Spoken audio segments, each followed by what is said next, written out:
You found the coolest place to be, the PlayStation Collecting Center. Come on, won't you sing with me? Welcome to the show.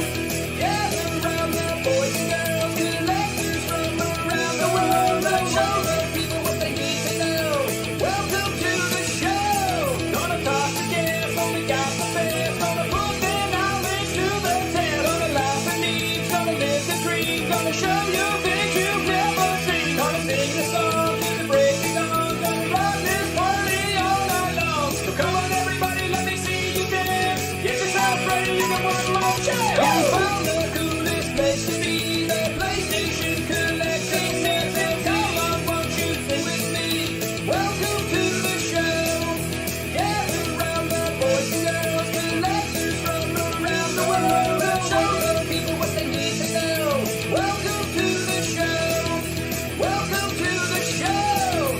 Welcome to the show. Welcome to the show. Yo, yo. Hey. What's going on, everybody? Welcome to the PlayStation Collectors Podcast.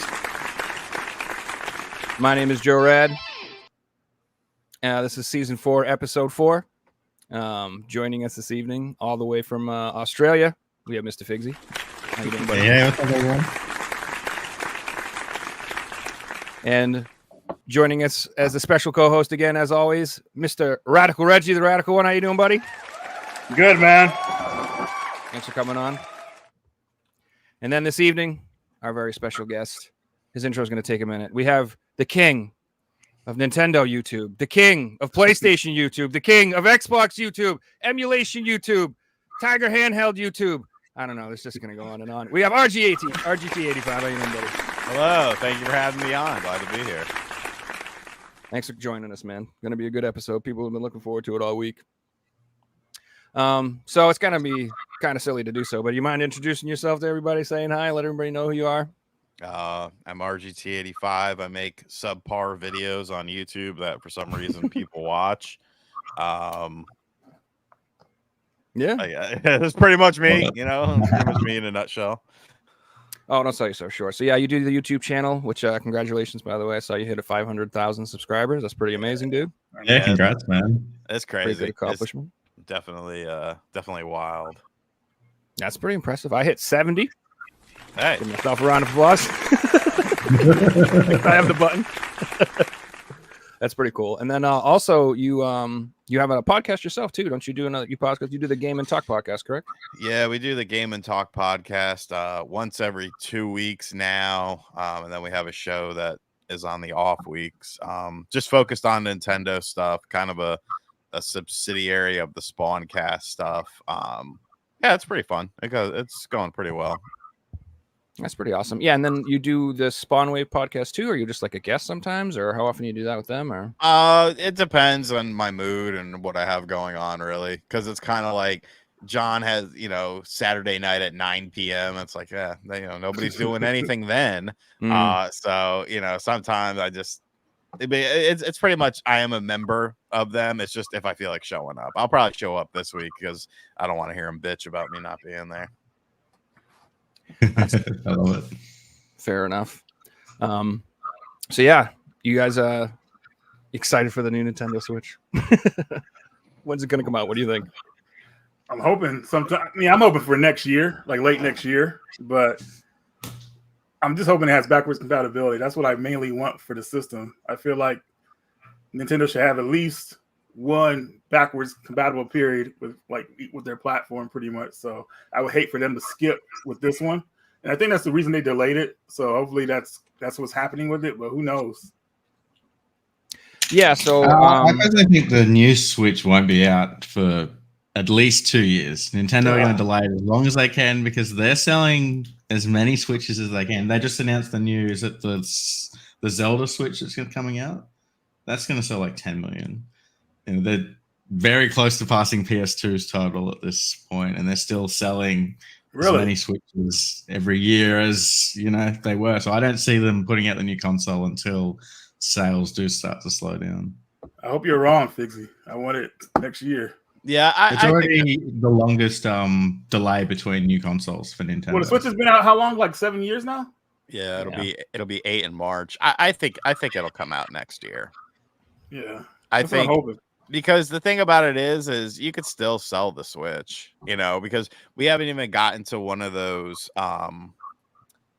price drop situations. When you look at pretty much every know. successful Nintendo system, like the DS price drops, the Wii price drops, even variations that were price drops and stuff like that. I mean, obviously not the Wii U because they didn't care, but I think you could launch the Switch 2, cut the Switch 1 price in half, maybe even less. I mean, like, look at how the 3DS and the 2DS kind of ended out. Like, they were doing all these bundles, all these variants and stuff like that. People ate that stuff up. Yeah, it's almost like the reduced model of the Switch. They just made the Switch Lite and sold that as the cheaper version for people who couldn't afford it. And, they obviously look at the sales. It's absolutely insane on how many sales they've done. I feel like they depleted their stock of Generation 1 Switches and then they introduced the OLED. Right. It'd be smart if they did it that way. Yeah. Well, what do you guys think the new system could do to really bring people in? Like, what unique ability is this thing going to have? It's going to be portable. Well, that's what I'm again? scared of. Nintendo likes to get silly with stuff. I'm afraid of what they're going to do. They'll be like, it's VR only, guys. But come on, man. What are you doing? Like, you know what I mean? Who knows what they'll do? I think they'll play it safe because you got to look at who's running the show now. President Furukawa is a much different individual than Iwata was. Iwata was more about taking risks, doing crazy things, whereas Furukawa, his whole tenure thus far has just been very business orientated, just always business first and then, gimmicks secondary. So I think it'll be a slight twist on the Switch too, but I think the twists will be in the design of the system. Like, there's been rumors about magnetic Joy-Cons instead of the rail system and things like that. I think that's kind of what you'll see from this system more so than just going back to the drawing board, because really they can't go back to the drawing board. You're not going to get into a power pissing war with PlayStation. You have to keep that hybrid model because you've already destroyed, you used to have individual divisions. It was a console division and a handheld division. Then you merge those together. So I think it'll be more of the same, just potentially better. Do you think it'll elaborating on what you just said? I agree with that point, especially the fact that games these days are coming out on all systems. They're made for Xbox, PlayStation, PC, and then they're making a dumbed down version for the Switch that comes out later. Where, look at Hogwarts, for example. I'm sure Nintendo are like, we want games like that to be coming out day one. So let's make the new console powerful enough to play all these games, but still the portable side of it as well as, what the Switch does. So I feel like you just make the Switch a bit more powerful, right? Because there's not many things wrong with the Switch. And I mean, technology has moved so much further, because that's essentially what they're using is a decade-old technology in that Switch, before things like DLSS and upscaling. Some games do implement FSR upscaling and stuff, but that's just native to a game. And plus, you have a maximum output resolution on the handheld. You have a maximum output resolution on docked mode. So, I think it's going to be something that, in terms of raw power, like, no, it won't have all the terabytes and all that sort of stuff like the PlayStation 5 and the Xbox Series do, but it'll be able to make up for it with that artificial upscaling. So when it comes to playing it safe, though, do you guys think the new system's going to have backwards compatibility? I do. See, the weird thing about that is it would have to, unless they figured out something, it would have to have almost two separate cartridge slots because it's a system on a chip. So, that's going to drive up the cost of things. Could it be digital only purchases or backwards compatible? That just sounds like a nightmare. That's Oh boy, not would that gonna be- upset this audience? Yeah. I mean, it Look, would everybody, upset- look at everybody. We all have this giant wall of red. We don't want to hear that shit. I already went to Yeah. PSVR 1. I don't want to hear that shit again. When I So- bought PSVR 2, I have a full PSVR set, and then PSVR 2 came out, and they're like, yeah, nothing's backwards compatible. I'm like, oh, I'm glad I invested in that. Thanks. Great. Cool. Yeah, and that sucks. Could because I you never guys had ever a see controller. Nintendo going back to using discs again? Because discs are so much cheaper to produce than cartridges. I don't think so, because I think they're like really obsessed with anti-piracy, and I feel like for like discs and stuff like that are easier to burn, and systems are easier to mess with. Like the Wii U, it was hacked, I think, a lot easier than the Switch was. Not that the Switch isn't hackable, but it's kind of a pain in the ass. Like a lot of them, you have to solder shit on some of the stuff to hack it. So I don't know. I just feel like they'll do whatever is like better for piracy, because that's their biggest obsession, I think. I'm sure you guys saw this too, but you did see that they announced that little standalone charger for the Joy-Cons finally, like at the end of the Switch's life cycle. Randomly, they're like, oh, by the way, is this something you can charge it? And a lot of people have used so the first one was hacked. So Media Glitch said the Switch was hacked real quick. It was like the very first versions, but then they fixed it, and then the newer versions were harder to hack, as far as I understand it. Like if you have like a version 1 point whatever Switch, they're easier to hack or something like that. I don't know. But yeah, I think that does leave credence that I think that they're giving us an option to charge the controllers. And like you said, RGT, like it's very doubtful, like it'll be the same, like, slide in charger type of switch for those controllers. So they're giving you that option. So I think that's a good sign that they're doing that, but it's not a guarantee, but I do think that's a good indication. But like, I don't know, man, like I think it's completely open. I don't even know if it's going to be a handheld. Like what if they'd made it like a really powerful home console, and they just make the Switch their 3DS handheld, and they just keep doing that? Like, I don't even know, man. It just seems like a terrible idea. Oh yeah, but that was, since when is Nintendo like above terrible ideas? That's true. It's like 100% true. You would think it would be logical, but these companies do lots of stuff that I do not understand. Like they like the Super Mario collection when they printed for like 3 weeks and stuff like that. Like I just don't understand why they do something like things like that. I don't get it. So. And there's still people that defend it. That's the craziest thing. And that's why, because honestly, Nintendo can get away with a lot more shit than a lot of these other companies can, because people are just very attracted to that brand, and people just put up with bullshit. They pay the $60 for the fucking HD version of a Wii game that has no added content, where the Wii version was 50, the 3DS version was 40, and added in new content. But now we're bringing it to the Switch, so you got to charge 60. Same thing with Tropical Freeze. Tropical Freeze on the Wii U was a $50 game. They added in Funky Kong, which was essentially an easy mode, $60. Why did they do it? Because they can get away with it. People still bought the shit in droves. So, What is that? It's still in shops today, going for $60. Like 8 years later, discounts. What the fuck is a discount? We don't do that here, pal. Yeah, not on the physical store, not on online, like not on the online store. Nintendo discount isn't a thing. Yeah, well, that's one of the biggest reasons I'm terrified of the all digital futures, because how many times have I seen like a physical game that's on sale for $10, $15, and then you go on the online store and it's $60 for the same game? It's like, they were like, you want Forspoken? $60.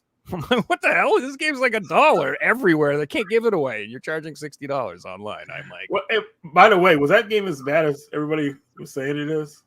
Like I saw some I bad didn't play it. I have no idea. It's probably a fine mechanically, but everybody just says the character was cringe. So that's what I was told. Okay.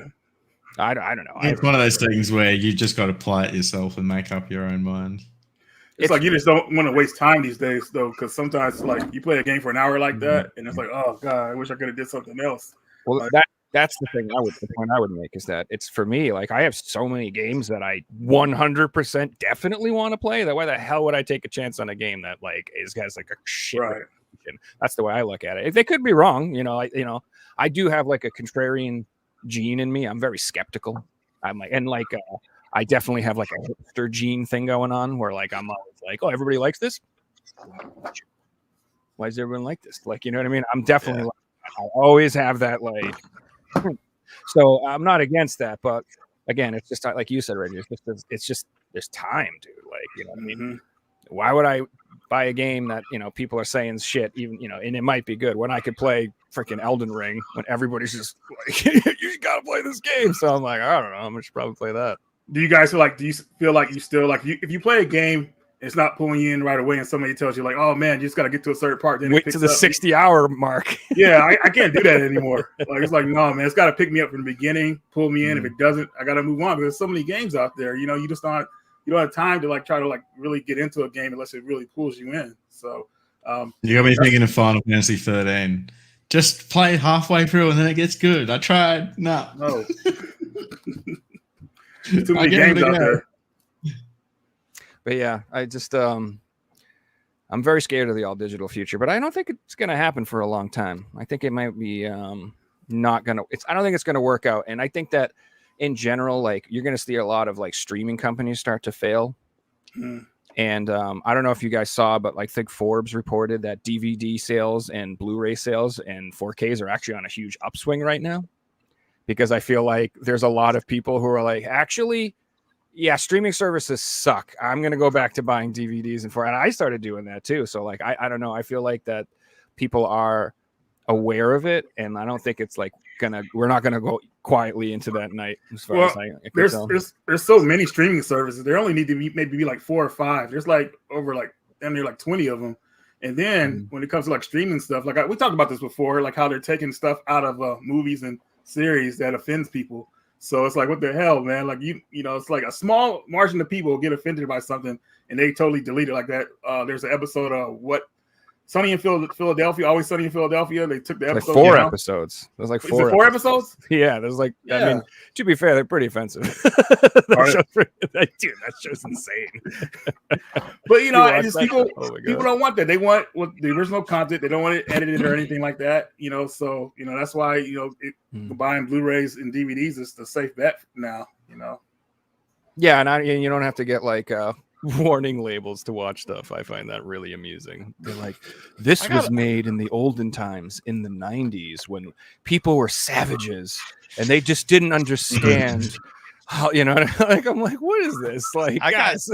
I had a warning on when I watched Aladdin, the original cartoon. Dude, I was like, yeah.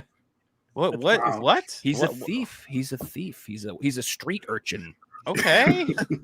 There are people that are street urchins. Like, you're not depicting him in a negative way. He's just trying to get by. He's trying to survive. Like, shit.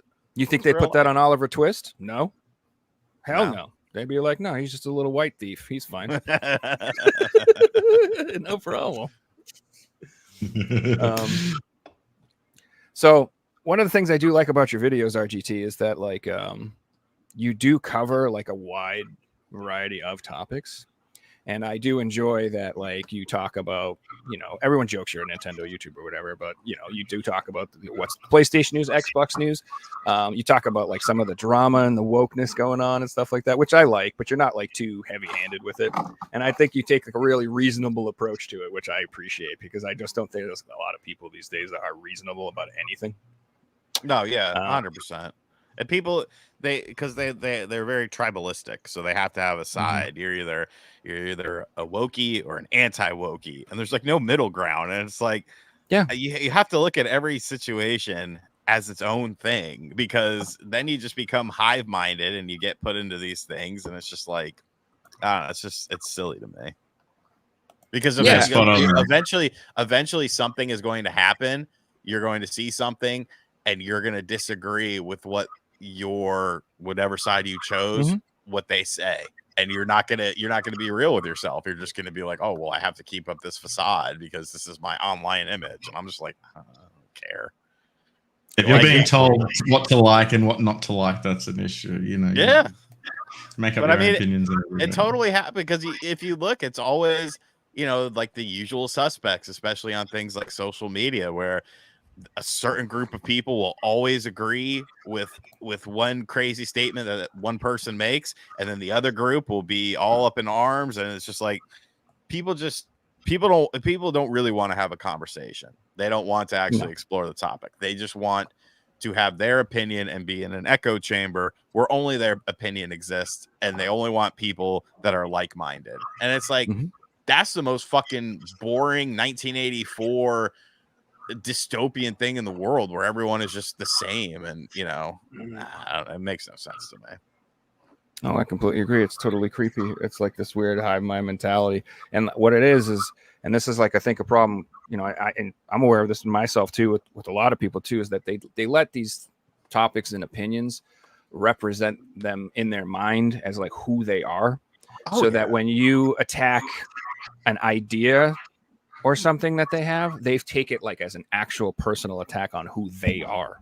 And so for an example, like you like the Knicks quite a bit. Obviously, if I just walked up and like the Knicks suck, you might be like, "What the fuck, man?" You know what I mean? Just like, what the fuck? You obviously know I like the Knicks. Why are you being like that? You know what I mean? It's like it's not really a personal attack on you, but you're like, it is, because you're like, I like this, and so if you let that go too far, people take everything as like a personal attack, and I never understood that. Like, it's like, this is we're a PlayStation collectors podcast, right? And so we've had a lot of people who are like, "Oh, I don't know, man. I don't know if PlayStation's not my." I'm like, I don't care if PlayStation's your favorite thing in the world and you love it or what, it doesn't matter. I don't even care if you don't like it. It doesn't matter. It's not like just because I prefer collecting that over fucking Xbox doesn't mean like I am upset if someone doesn't like PlayStation or something. Like, who gives a rat's ass, dude? Like, I don't care. As long as if you're a nerd and you want to talk about video games, we're cool. Like, it doesn't really matter. If you want to talk about, if you're really into Atari, I'm happy to talk about Atari for hours. It doesn't, I don't know. It's just like people, like I said, they let stuff like become who they are, so that when anyone criticizes it, they like take it personally. And that's like a huge problem, I think, that most people have. I mean, that's going off what you just said, Joe. We've had the complete opposite. I've had people message me and go, "Hey, that episode wasn't really much about PlayStation. What are you guys doing talking about Nintendo?" And it's like, it's our show. We'll talk about what we want. If we've got someone who loves Nintendo on, we'll talk about Nintendo or PC gaming or movies. We had a movie episode last week. It was awesome. Yeah, it's just, and it's social media, because now everyone has an opinion and their opinion can be heard, which can be a good thing. But it's like their opinion is factual, and they'll give you some terminology that's whatever the new terminology is for whatever situation it is, and it's like, bro, y'all are fucking weirdos, man. Like, y'all are just weird. Like, I wonder like how these people, I honestly wonder how a lot of these people were raised, because I feel like the loudest people were probably the most sheltered people, and they're taking things from their childhood that maybe they're upset about. Like, maybe they didn't grow up in a very like diverse area, and there was like it was just all white kids. So now it's like, I need to make up for that. I need to champion for these people. And it's like, you should probably just shut the fuck up and let the people who are having issues talk, and then listen to what they have to say, instead of interjecting yourself to make it all about me. It's like, I do not understand. I mean, maybe it's because I moved around like so much as a kid. Like, literally, I was only out of school for like max a year or two, and then it was to the next town because my dad got another job. So I was in tons of weird situations and weird schools where I was like one of the few white kids and stuff like that. But I love that kind of stuff, because I mean, part of me was kind of upset because you would build friendships with people or something like that. But I think it made for a more interesting sort of view. I love that Switch 3 talk channel. That's really funny. I just saw that. 2035. Let's talk about it. With Switch 3 Pro, is it? Let's go. Well, like, I just feel like people lived like very boring lives and just nothing ever happened. So like, this is their chance to like change the world, and it's like, okay. Well, that's a very interesting attitude in general. I guess maybe I'm just not a good person, but like, I've never wanted to change the fucking world. Oh no. All. I've never felt like the world, it needs me. You know what I mean? Like, it doesn't need me. I want to just make people laugh, and I want to have a good time until I rot in the ground. That's all I want to do, guys. I don't understand like this, this weird, like, sense of responsibility that you need to like save the world. And no, like to me, like I don't know, I've lived life long enough to know that people who like don't help themselves, they never will. Like you could help them forever and they're never going to help themselves, and they're never gonna, like you could try to teach them how to fish forever and they're not going to. So you could just either help them forever or like I don't know, but it's just it's almost like a drug addict. Like people think, oh, you could save this person, you can save this person, unless that drug addict, and as someone who has been friends with a lot of drug addicts, who have lost a lot of friends who were drug addicts, unless that person has something inside of them, it doesn't even have to be their whole personality, but if there has to be a little something inside of them that they want to change. And if they have that, then yes, you could go balls to the walls to try to save that person. But if that person doesn't have that inside of them, exactly, I mean, there's really nothing you can do.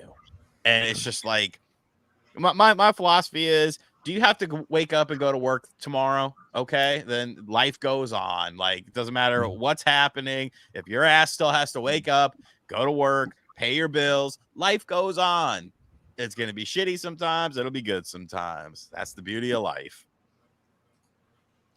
So you're spot on there. It goes in every aspect of life in terms of changing, whether it's a drug addict, someone who's gambling, or even just someone who, eats unhealthy, or, maybe somebody has like some sort of video game buying problem. Anything. If they don't want to change, they won't change. And, you shouldn't want to make someone change unless they, usually the other person will reach out for help if they want to change. You can find when people are genuine.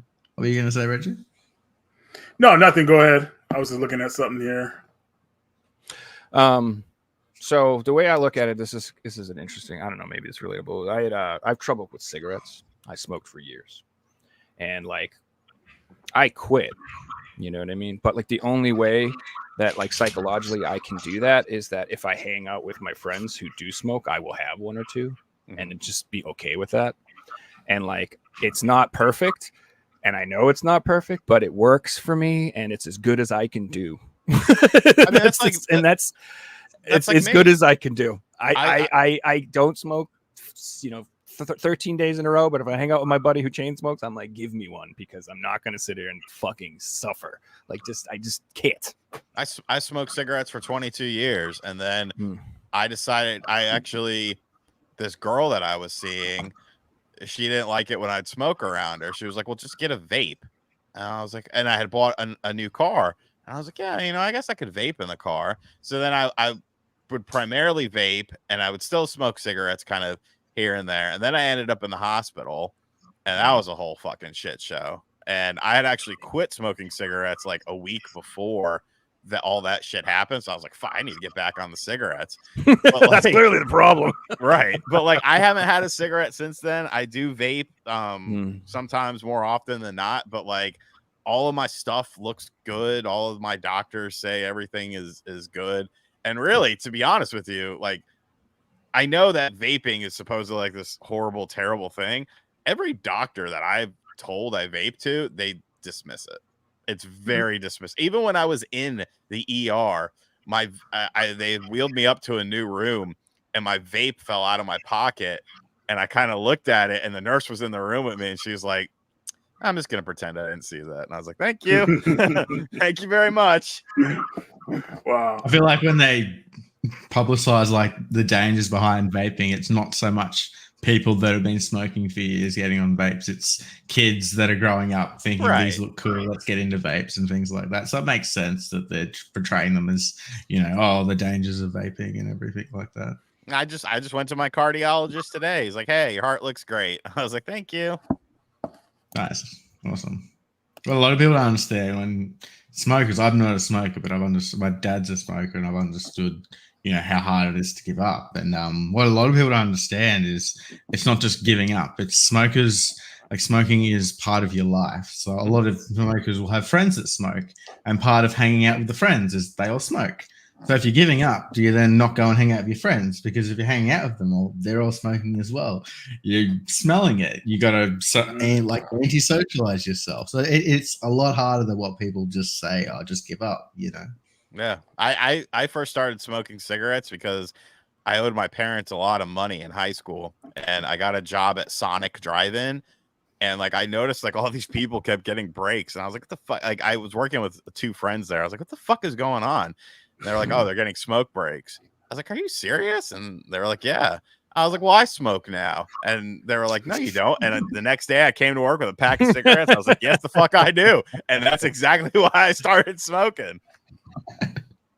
That's funny. That used to be like such a common like work breaks where I work are all known as smoke breaks. Yeah. Going on smoko. That's just the thing. Going to smoke. I'll be back in a minute. No, So- so for me, it was like I was one of those edgelords. Like when I was in the 7th grade, I was like smoking cigarettes and drinking coffee, and I was like, I'm mature. I'm like, Oh, yeah. I'm so mature for my I age, lived in- dude. I lived in the South, so like cigarettes were all over. I remember going into my going over to my buddy's house who lived in the apartment complex that we lived in, and he just opened up this closet door, and it was just cartons of Winston cigarettes, and I was like, hell yeah, let's go. Nice. Dude, we used to have. I'm so old. They used to have cigarette machines. If you guys believe that or I not. remember They used those. to have cigarette vending machines, and there was. I remember. We used to walk to the mall, and there was this restaurant like right in the entrance of the mall. And what we would do is we would go in, and someone would distract them. And then my brother or my friends would run in and we'd buy butts out of the machine. And then they'd be like, hey. And we'd be like, run out of there. I'm like, screw you guys. We used to do it all the time. We used to do that. It's so much fun. Man. It's hilarious. Dude, I was not behaved. I'm just so glad that I grew up before your parents could track where you were. Oh, my God goodness. damn. I can't even imagine growing up nowadays. Like I would have been, I'd be dead. There's no way. No social media, very limited cell phones. It was the best because Pagers, man. I remember paging Yeah. people. Call me back. 69, 69, 911, 420. Call me back. Just all that stuff, dude. I'd be in so much motherfucking trouble with that shit. No, it would. I was never where I said I Crazy was. today though, like it's almost a form of like invasion of consent of these kids that these parents can see everything that they're doing. I've seen one where the parents like, I don't feel it's right to, track my kids. So we made it so the kids can also track me. So it's like instead of a tracking, it's like a just knowing where everyone is at all times. And, the kids know where mom and That dad takes- is. And That vice takes away the versa. fun. Like, oh yeah, I'm going to stay at this friend's house, and then you're fucking drunk and pilled up in the middle of a field at 3 a.m, losing your fucking mind, talking to a cow. Like, I've been there. Like, those are some of the most memorable nights of my life. The parts that I can remember, at least. Yeah, I'm that's glad the problem I have. Camera I don't- phones weren't around back then. Yeah, nothing, bro. Like, fuck, we would have been in so much shit if they were. No evidence. None. I'm very grateful for the time that I got to grow up in for that. And then also, like I talk about this a lot on the show, is like, as far as video games go, I'm so blessed because I got to experience like all the consoles as they came out, and I got to enjoy every single one, and every single one was exciting. And it's funny because like I do talk, like we were on a show the other night, we were talking to some guys who are a little bit younger, and they were like, the NES is, I just don't like it. It's just no good. I'm like, bro, you just weren't there, man. Like you don't understand how good it was. It's so good. Well, You just and don't get it. It was so good. And that's a thing that I see brought up a lot where, a lot of people were like, oh yeah, 2023, that was like the best year in gaming. I'm like, what the fuck is wrong? Open up an EGM from like 1995. Look at the bangers that they were Hell yeah. reviewing every month. Look at how many consoles there were, where Mhm. console exclusives meant console exclusives. So the only way to sell your said console was with these console exclusives. You had a period of time where you had Super Nintendo, Sega Genesis, 32X, Saturn, PlayStation, 3DO, Jaguar. These are all going alongside of each other. Not even talking about handhelds with Game Boys and Game Gears and shit like that. Like, it was crazy. Mhm. Best year of gaming. It's like, bro, you don't know what the fuck you're talking about. You weren't there, dude. You were not there. If you were there, you Yeah. understand. And honestly, like I don't see how people can argue. I'm like, yeah, like all the franchises you play today started then. Like Yeah. that's when Need for Speed 1 came out, Metal Gear 1 came out, Call of Duty came out. Like all these games that's where all this stuff started. Well, Call of Duty was The idea behind Grand Theft Auto built around from these games in the 80s. Like all the games you play today were from these games. They wouldn't exist if they weren't around. Yeah, I just don't see a lot of new franchises that are going to go the distance the same way. I mean, maybe, but I don't know. I don't know, because everything seems to be relying on remakes, remasters, and nostalgia. Look at this year. Mm-hmm. You know, what are the big games this year that we've gotten? The Last of Us remake.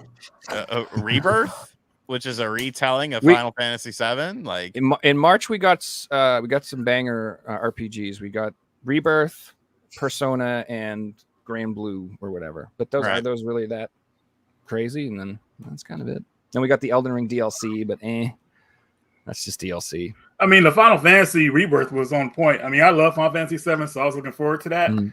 But at the same time, like a 4-year delay before with the last one that came out, you know, kind of threw some people off. So the sales were kind of like iffy on it. And then it's only exclusive to the PS5, so I think that hurt the sales for it too.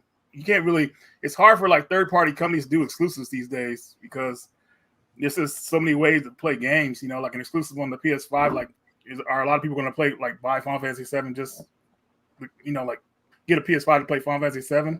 So, because I remember when Square was like arguing about like it's like they lost a lot of money on the game or whatever like that, but you just can't really do exclusives like that anymore. They got to spread it out. So that game should have came out on the Xbox Series X, maybe even a down ported Switch port. No, I'm just kidding.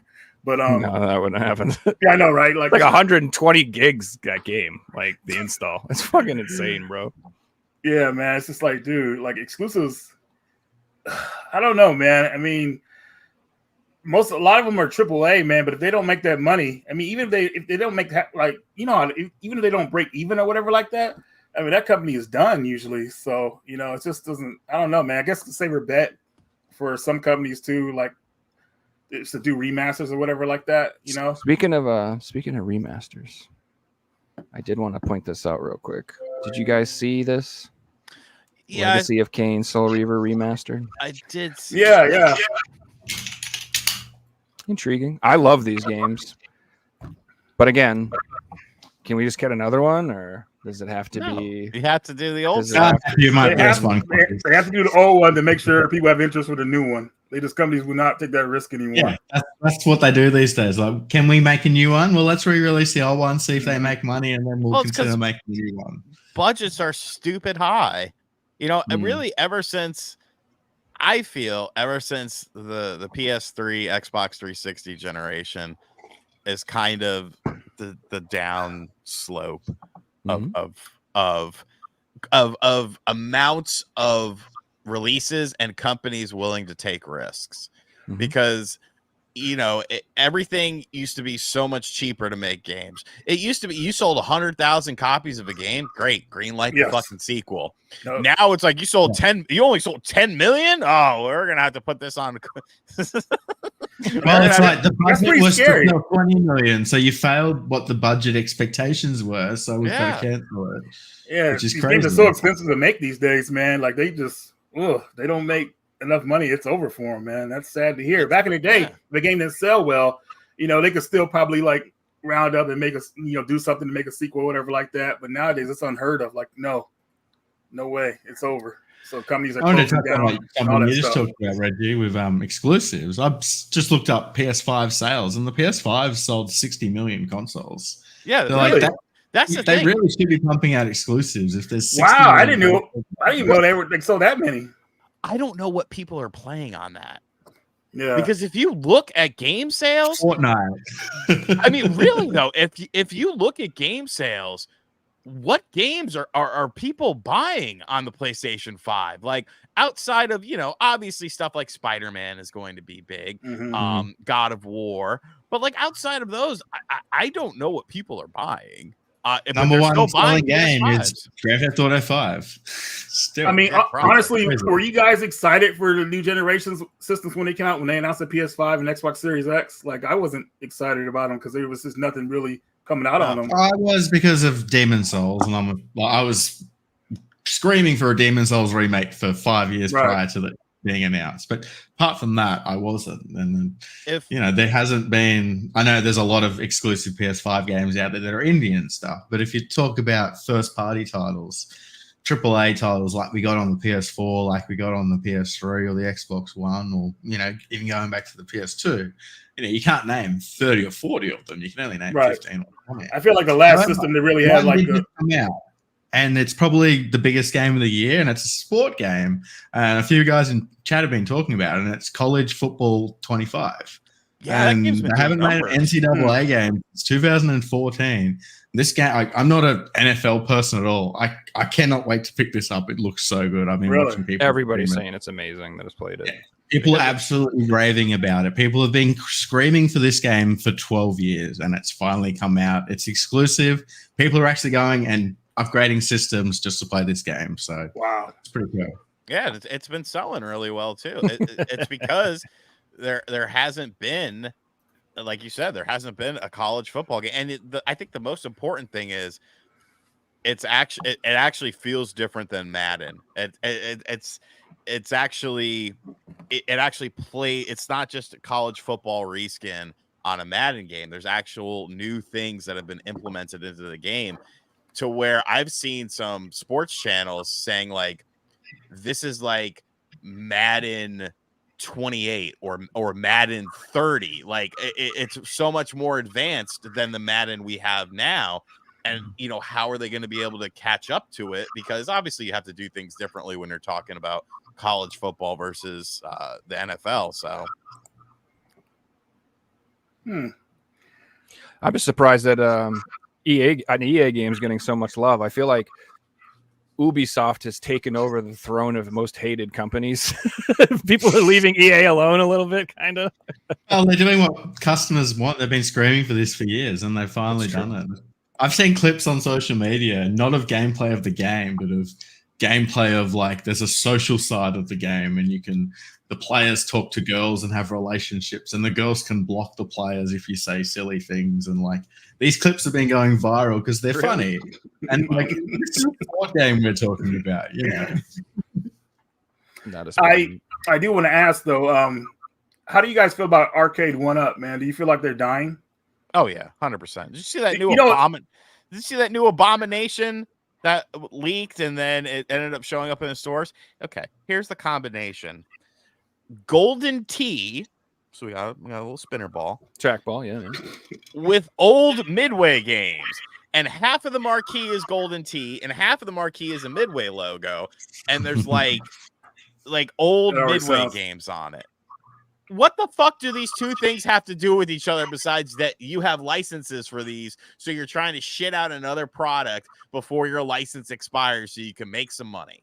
That's there's no passion anymore there. It's kind of funny, man, because I kind of just got into them a little bit late last year. I bought a lot of their stuff on like discount, like they were selling like countercades at Target for $100. So I got a couple of those. And I was like, oh man, I can't wait for the next thing to come out. Then there was nothing.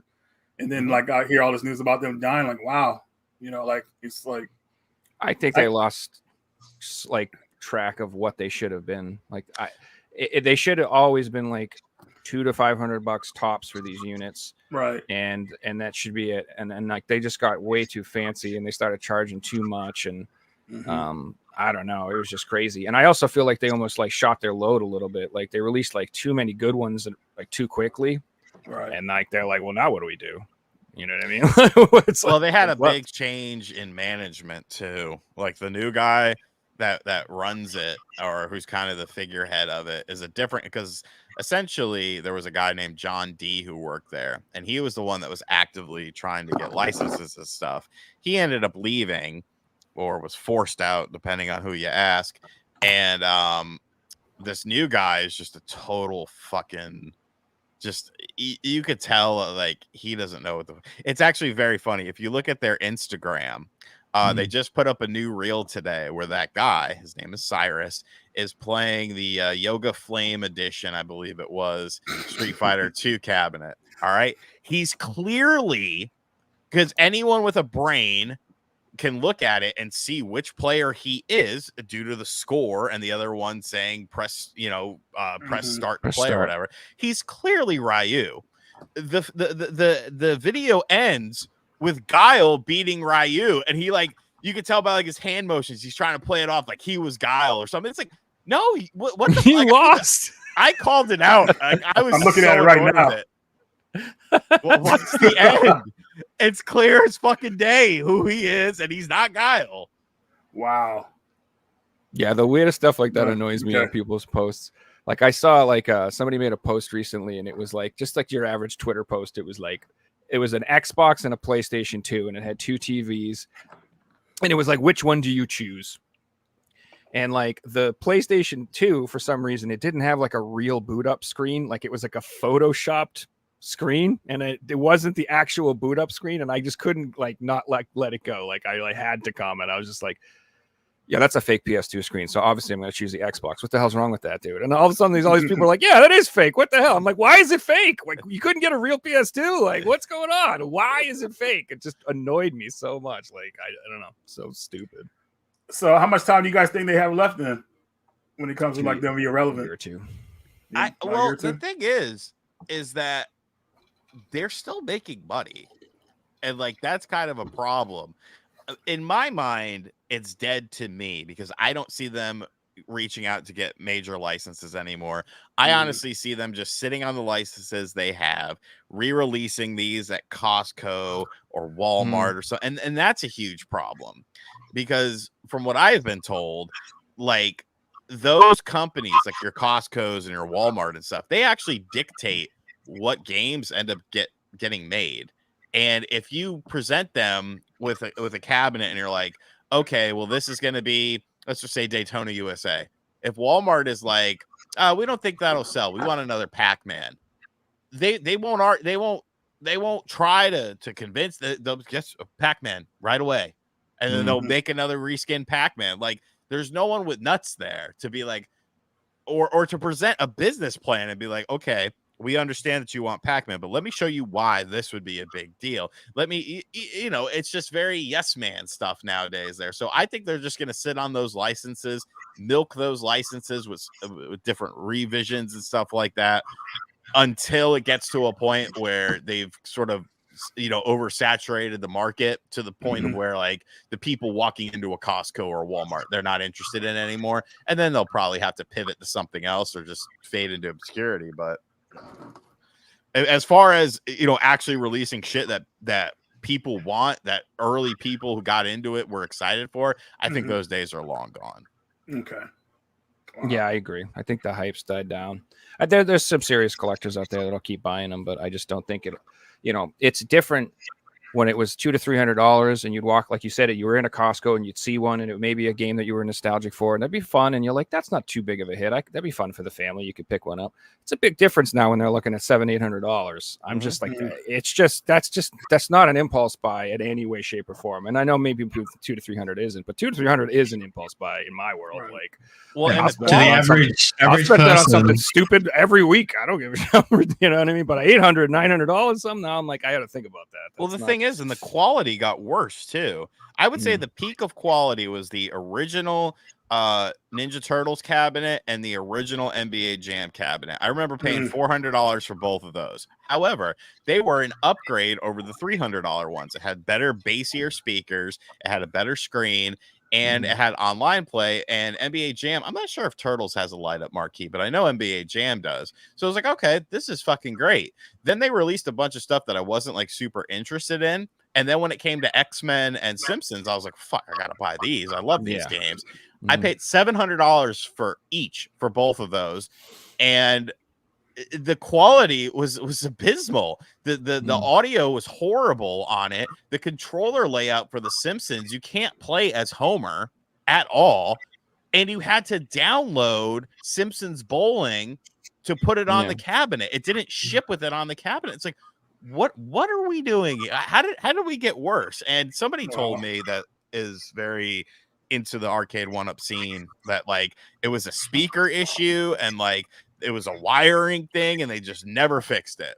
So like you have literally two cabinets that were like what they should be doing with NBA Jam and Turtles in Time as far as price point and quality. Like they figured it out there, and then they were just like, fuck it, we're just gonna charge people more for shittier quality, and we'll make like the fucking XL cabs, and we'll get more money out of them, and then the pro cabs. It's like, get out of here, dude. Man, And because that was so successful, people bought them in the second place. I mean, they were definitely banking on people's nostalgia for those machines.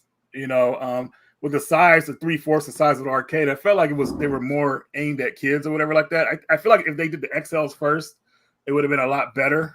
I think that's the XL arcade system. I think that's what they're called, the full size arcade ones. Yeah. I think if they did those in the beginning, it would have been a lot better. But Well, it's the XL is essentially, it doesn't have the riser. Like the riser's like built in. it's a built-in, yeah. Yeah. So because I always felt like the other arcade, if you don't get a riser, you have to get a riser with them, or you're going to be playing so like small. at an awkward angle. It's so weird. Bro, I got my chair. I got my folding chair. I just pull it right up there. And I'm like, all right, let's go.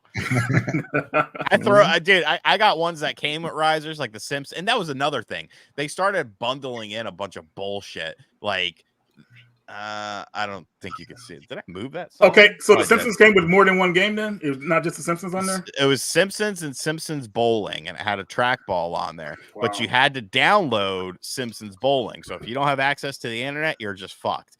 And it came with like a metal tin sign, a stool, a riser, and all this shit. And I'm like, I don't want this stuff.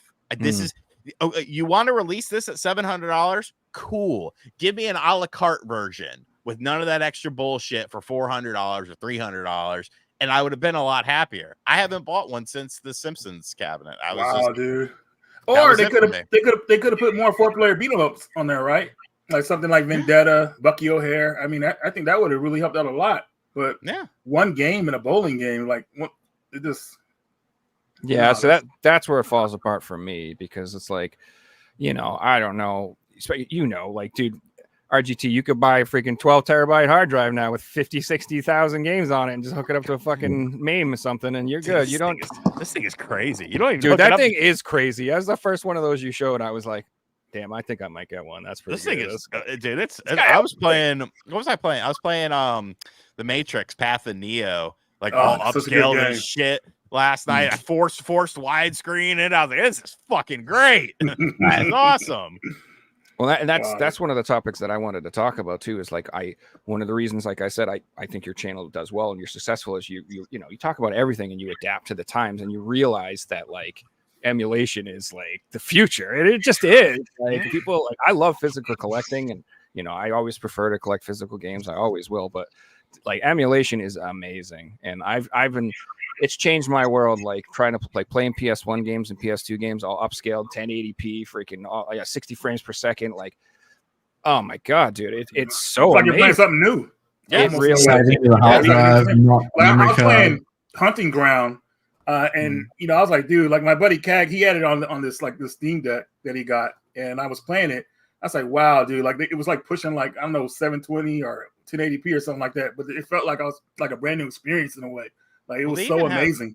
They even have like HD texture packs that you use in conjunctions with an upscale that just it'll change the look of the game. There's stuff, PS1 is big too. Like people are modding and adding in like cars and stuff into Gran Turismo 2, like new events and stuff. Like it's just so crazy. And like, you can't play that on your original hardware. Now there are some things N64 wrestling games, it's kind of funny because it's kind of done the reverse, whereas all the No Mercy hacks, the hacks on that sort of stuff, you had to play it on a PC. You had to use Project 64 in order to load the high resolution textures. Well, now there's a new program out there that somebody came up with that allows you to change the source code of the game, swap out things, and it still plays on original hardware. So that's kind of the new wave of mod projects for it. Like, and they're just coming out with like project after project after project. And there's highly compressed MP3 entrance songs and stuff like that. Like it's fucking nuts. And I'm just like, wow, this is so cool. Yeah, and this is one of the reasons I think that the gaming industry is fucking doomed, because like it's so you could go out and spend $200 to $300 and have 12,000 games And you know, if you're someone who's not against playing older style games, likes old arcade games, likes this old stuff, I mean, you could spend the next lifetime spend $200 and you'll be good.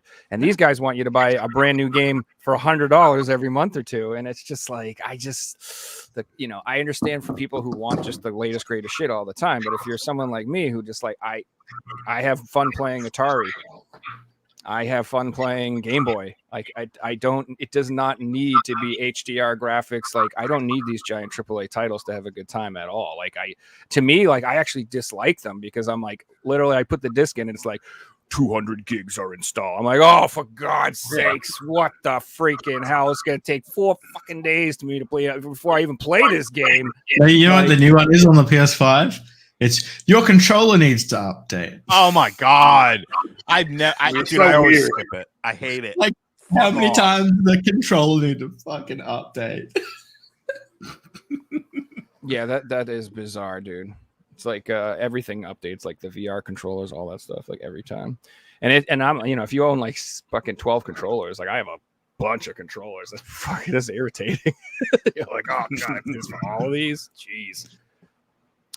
I'm still with the 2 controller rotation. Like one's always on charge. When this one's dead, it switches over, and that's the constant system.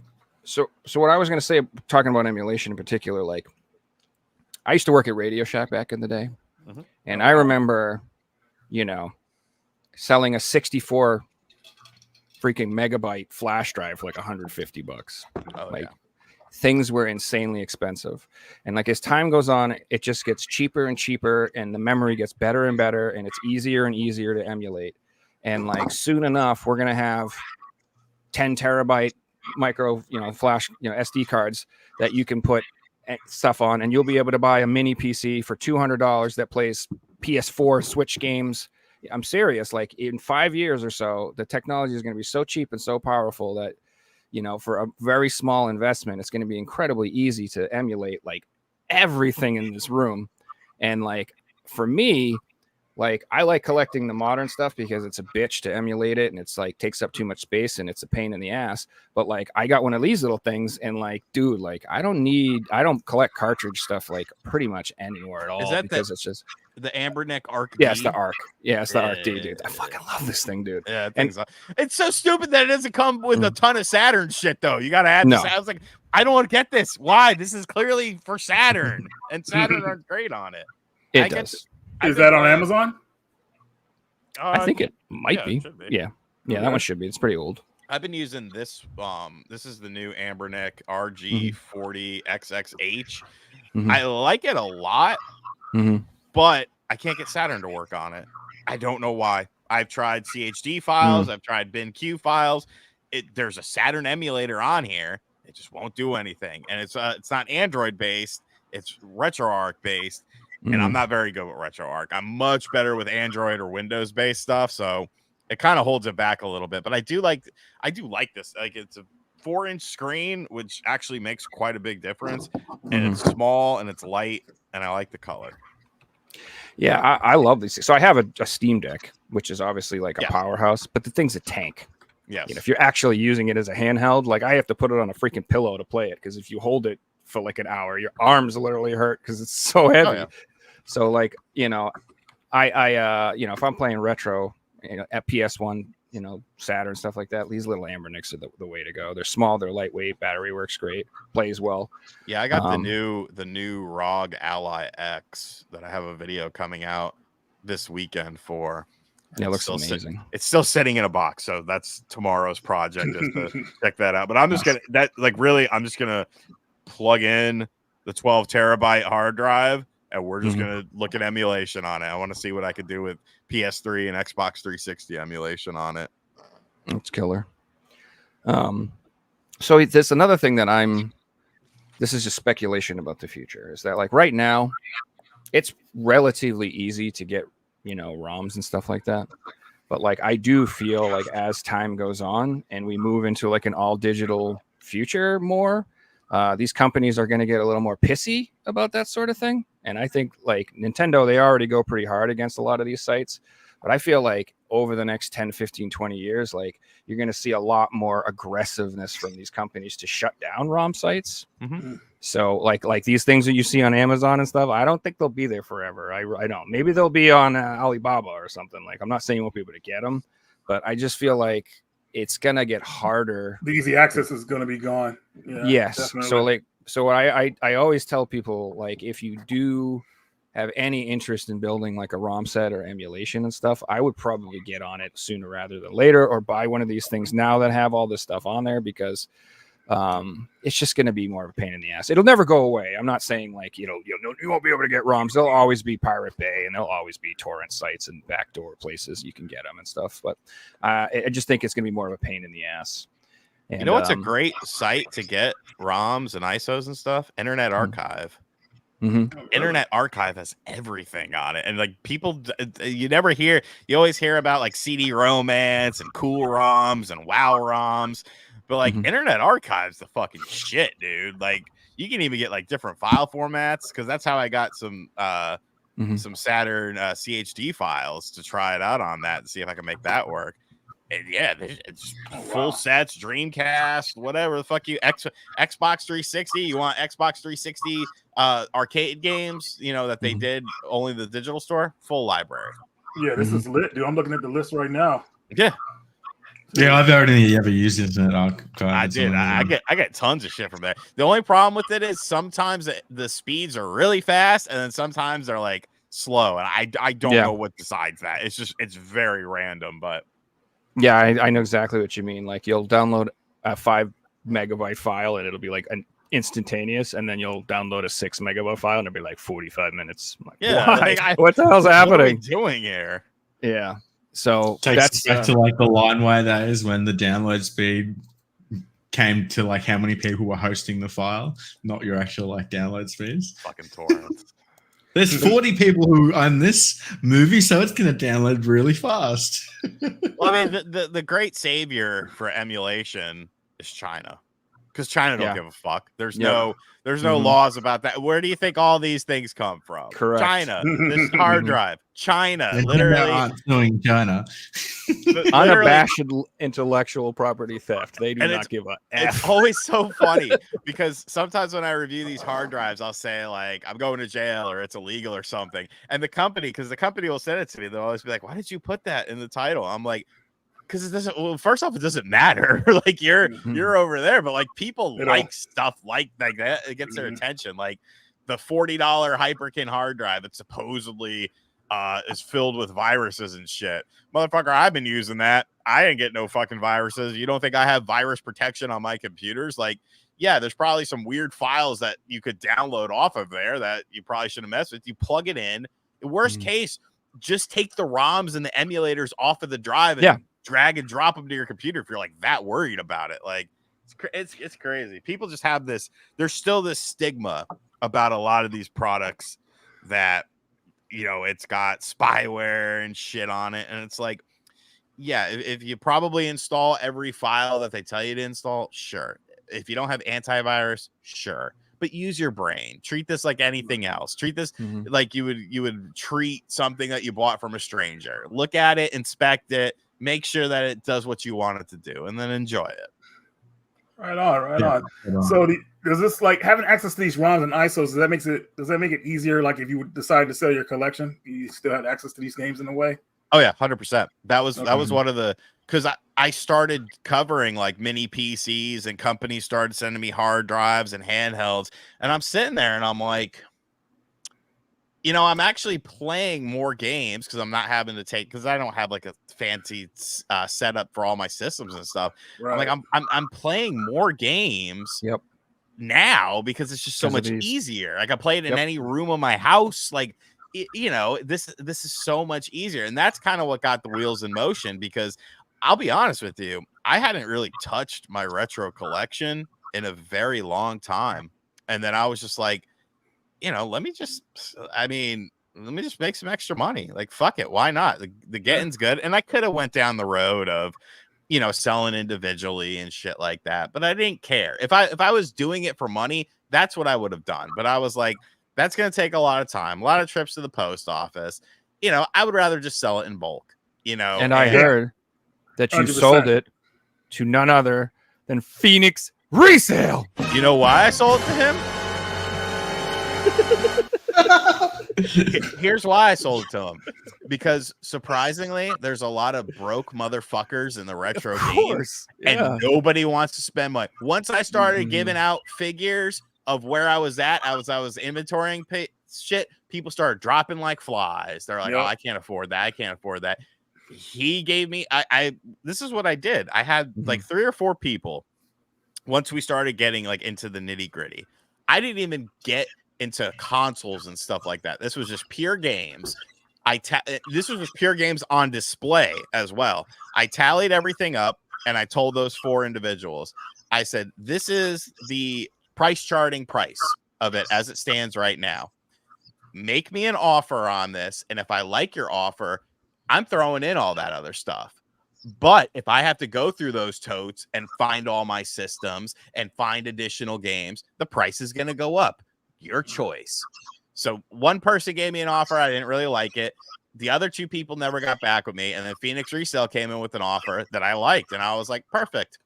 I was like, come pick it up. He came. He was going to get a hotel. I was like, fuck it, dude. Stay at my house. You're scrawny. You're going to get robbed me or something. I'll fuck you up. And, he came. We hung out for the night. And then in the morning, we loaded up that truck. And then he was on his way. He's both got to make content out of it. I enjoyed watching both sides of the videos. Got to make content out of it. Got to hang out, and it was good. And people are like, "Oh, you're gonna regret that," and I don't. Like, have I bought retro games since then? Yes, but every single retro game that I have on the shelf, I have a memory with growing up. And like, okay, so I bought Tokyo Extreme Racer 2 recently on the Dreamcast. Surprisingly, this game has gone the fuck up in price, by the way. Everyone for a CIB copy was like $80 on eBay. You know where I found this? For $60? eStarland.com. It was the cheapest place. I was like, great. I have fond memories of this game. So did I sell it? I might have. I don't know if I had it in my collection, but I wanted to buy it back. So I bought it. Like, that's everything from PS2 down is like that. Like, I still have PS3 stuff, PS4, PS5, Xbox 360, and all that sort of stuff. Just because sometimes it can be a little bit harder to emulate or something like that. But all the other stuff, like, no.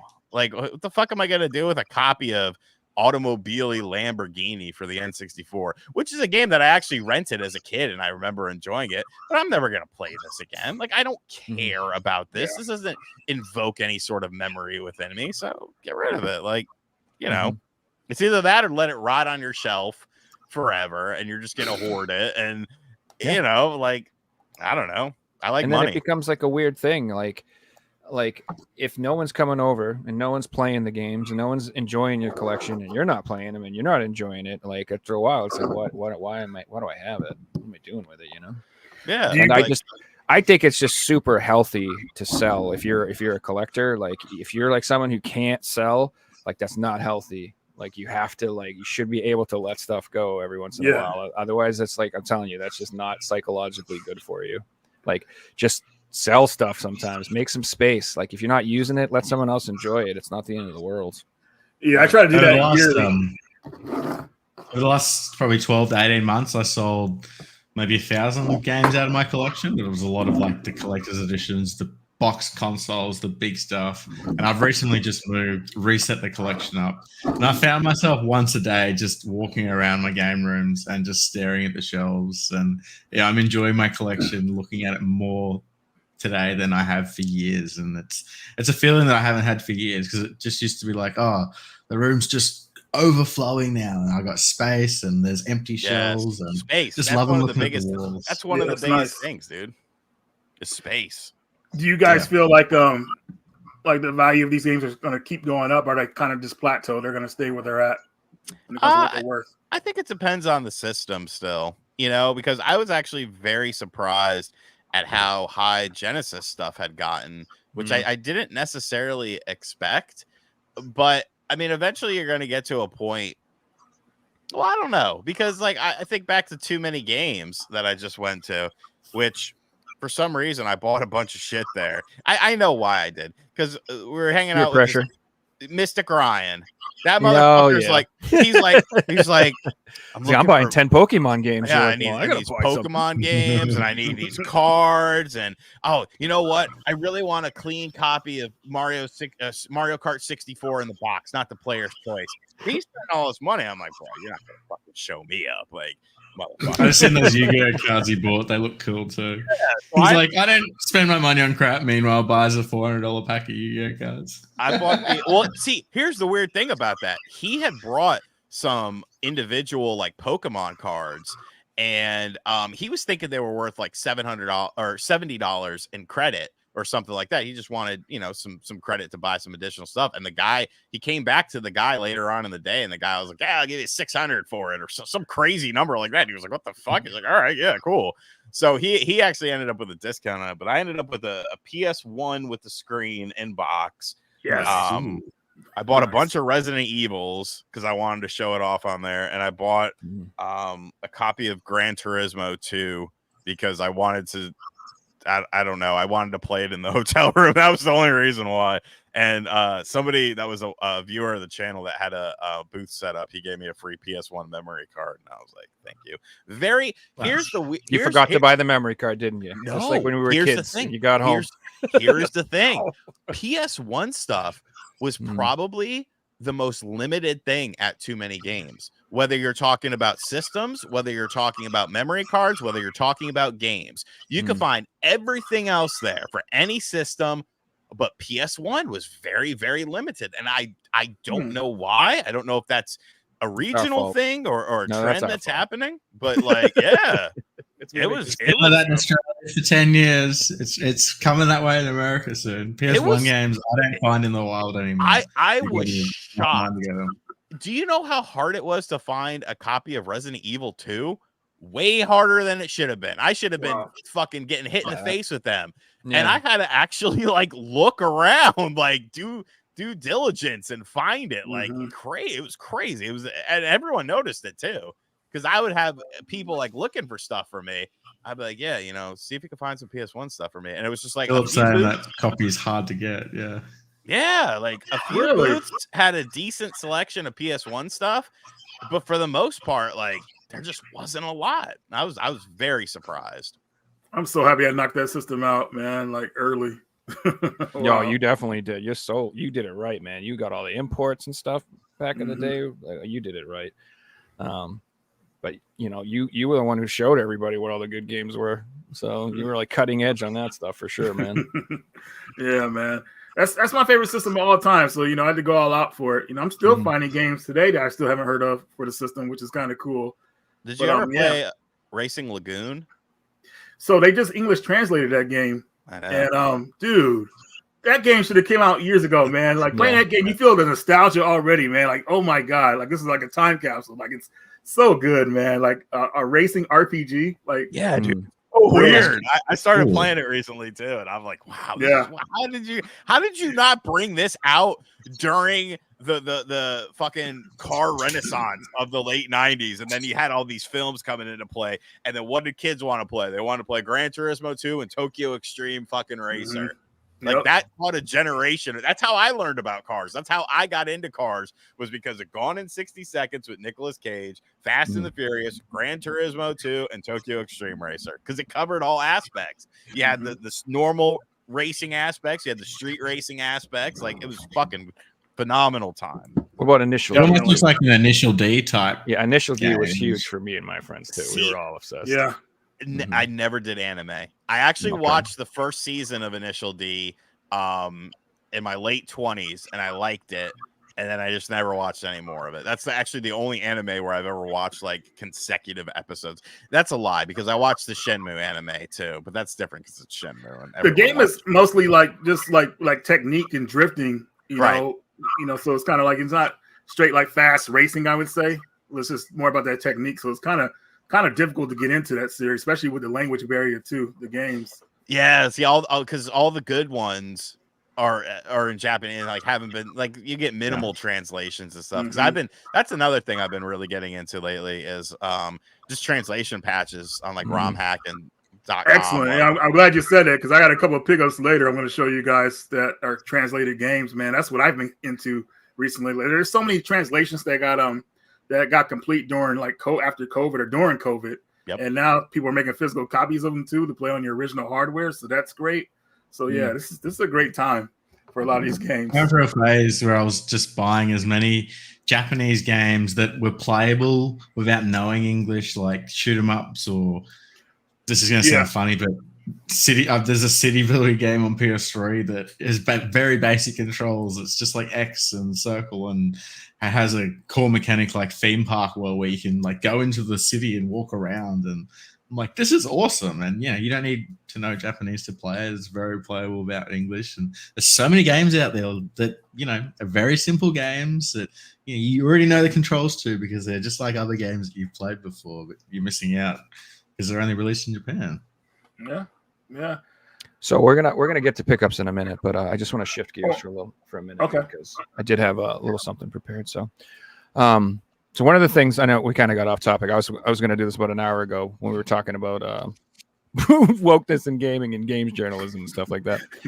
But so I don't know about you guys, but I like consider myself like a problem solver. You know what I mean? Like I don't like focusing on the problem. I'm a man who likes to come up with solutions to things. You know what I mean? And I honestly think that we can heal the woke crowd and the non-woke crowd. We can bring them together. We can do it. Them, huh? We can do it. And I'll tell you how. I'll explain it to you. So in every video game you've ever played, you have options, right? You have options. You can do hard difficulty, easy difficulty. You can change the lighting. You can change the sound. You can have adjustments. You can have anything you want. You can change it. So what I propose is that every game you get a wokeness slider where you can adjust the level of wokeness in your games to your own tastes. So therefore, we can finally settle this debate once and for all. We can have people with the non-woke, and we can have the people with woke. And for example, I've come up with a few visual representations of how this will work. I hope you guys enjoy these. So, for example, we have Stellar Blade, brand new game. We love it. There's the character. You want this beautiful woman. You want a nice non-woke game. You want her titties out. You want her ass jiggling. You got it. You keep that slider all the way at 0. But let's say it's not woke enough for you. You know this is oppressive, and it's it's supporting the patriarchal control of the supremacists of the all that shit. You turn that woke slider up, bam! Wow. There you go. Now you get to play as the character that you want to play at. So there you go. Now everybody's happy. You know what I'm saying? You got the woke crowd and the non-woke crowd. Just max that thing out. Now, for example, I got more. So there's a new Blade coming out. You got Blade, right? You start out, you want a nice non-woke game. There you go. You keep that slider all the way at 0. But you're saying that's not enough. I just can't have that. I don't want to be the daywalker. Will you crank that thing up? Bam! Now you're the streetwalker. You can play like this. There you go. Now you can play Blade the way you want to play. Okay. You don't have to be oppressed. Okay. Now, like, here's another one. Like, you like wrestling, right? RGT. You got the Hulk. You got the Hulk. You got a new wrestling game. You just want to play a normal game like a normal person. Then here you go. But say you're not a normal person and you need shit to be all fucking weird and woke and shit. You crank that baby up to 11. Bam. Mr. Nanny. There you go. Now you can play the game the way you want, and you even have your little tag team partner in there. You got that little girl there. You can get in the matches. I got a couple more. Sorry, guys. Let's say the new Call of Duty comes out. You're ready to play. You want to play a normal Call of Duty, but you're like, you know what? I'm sick of these capitalist pigs and their imperialism and their colonialism and all that stuff. I don't want to play as these awful people. You just turn that thing up to 11. Bam! There you go. You can be Antifa. You can have your shaved head. You're ready to go, guys. Now you can fight capitalists and in the big pharma and the big oil, whatever you want to do. Stop oil, whatever. You got it. Here's another one. This is another one I like. Got a new Underworld coming out. You want to play as a werewolf? Looking good. got a nice badass werewolf, but you're saying that ain't woke enough for you. Turn that shit up to 11. Bam! There you go. Worry. You can play as you want. You can play the way you want. You see what I'm saying? I'm just trying to solve problems here. All right, this is my last one. This is my favorite one. I hope you enjoy it. So, you got a new Contra coming out. You know what I mean? baby. You got a new Predator coming out. You got Arnold. You got badass. You ready to go? Run through the jungle, kill that Predator. Like you know what I'm saying? Turn that shit up to 11. Bam! There you go. Wow, one of the weirdest movies ever made, too. That was a weird movie. Be honest though, wouldn't that solve problems? Isn't this what the world needs? We just need options. And I always hear everybody. We all want to be diverse, and we all want to have different perspectives. We should all be able to get along and play the way we want, and all have what we want. See, it doesn't need to be a fight. We don't need to have fights, guys. We could just have options. Everybody gets to play, and everybody gets to have fun. But the people don't. The companies don't want that. They want the controversy. Of course, they want the attention. They want the attention. Mario said, Joe Hill in the world, perfect material for you. That's pretty much why I did it. Yeah, that's going to be a short for sure. But I see that's a huge point, RGT. So I am firmly under the belief that the crazy shit that the games journalists say, they don't believe it. They don't believe this. They don't feel this way. They don't actually think this way. They're just writing articles purposely to piss everybody off, to get clicks, and to rage bait everybody. I literally just don't believe them at all.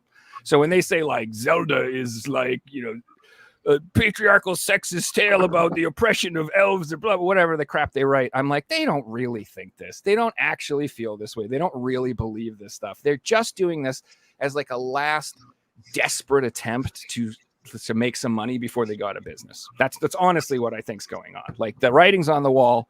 They're all going out of business, and they're just trying to like squeeze the last blood out of the stone before they do, and they all have to find new jobs. So that's why I think 90% of these crazy articles get written, is just because that's the only way they can get any attention. It's the only way they can make any money, and I don't believe that they believe it at all. That's just my personal opinion. Interesting. Are you guys scared of this topic? No. Did you see my video today?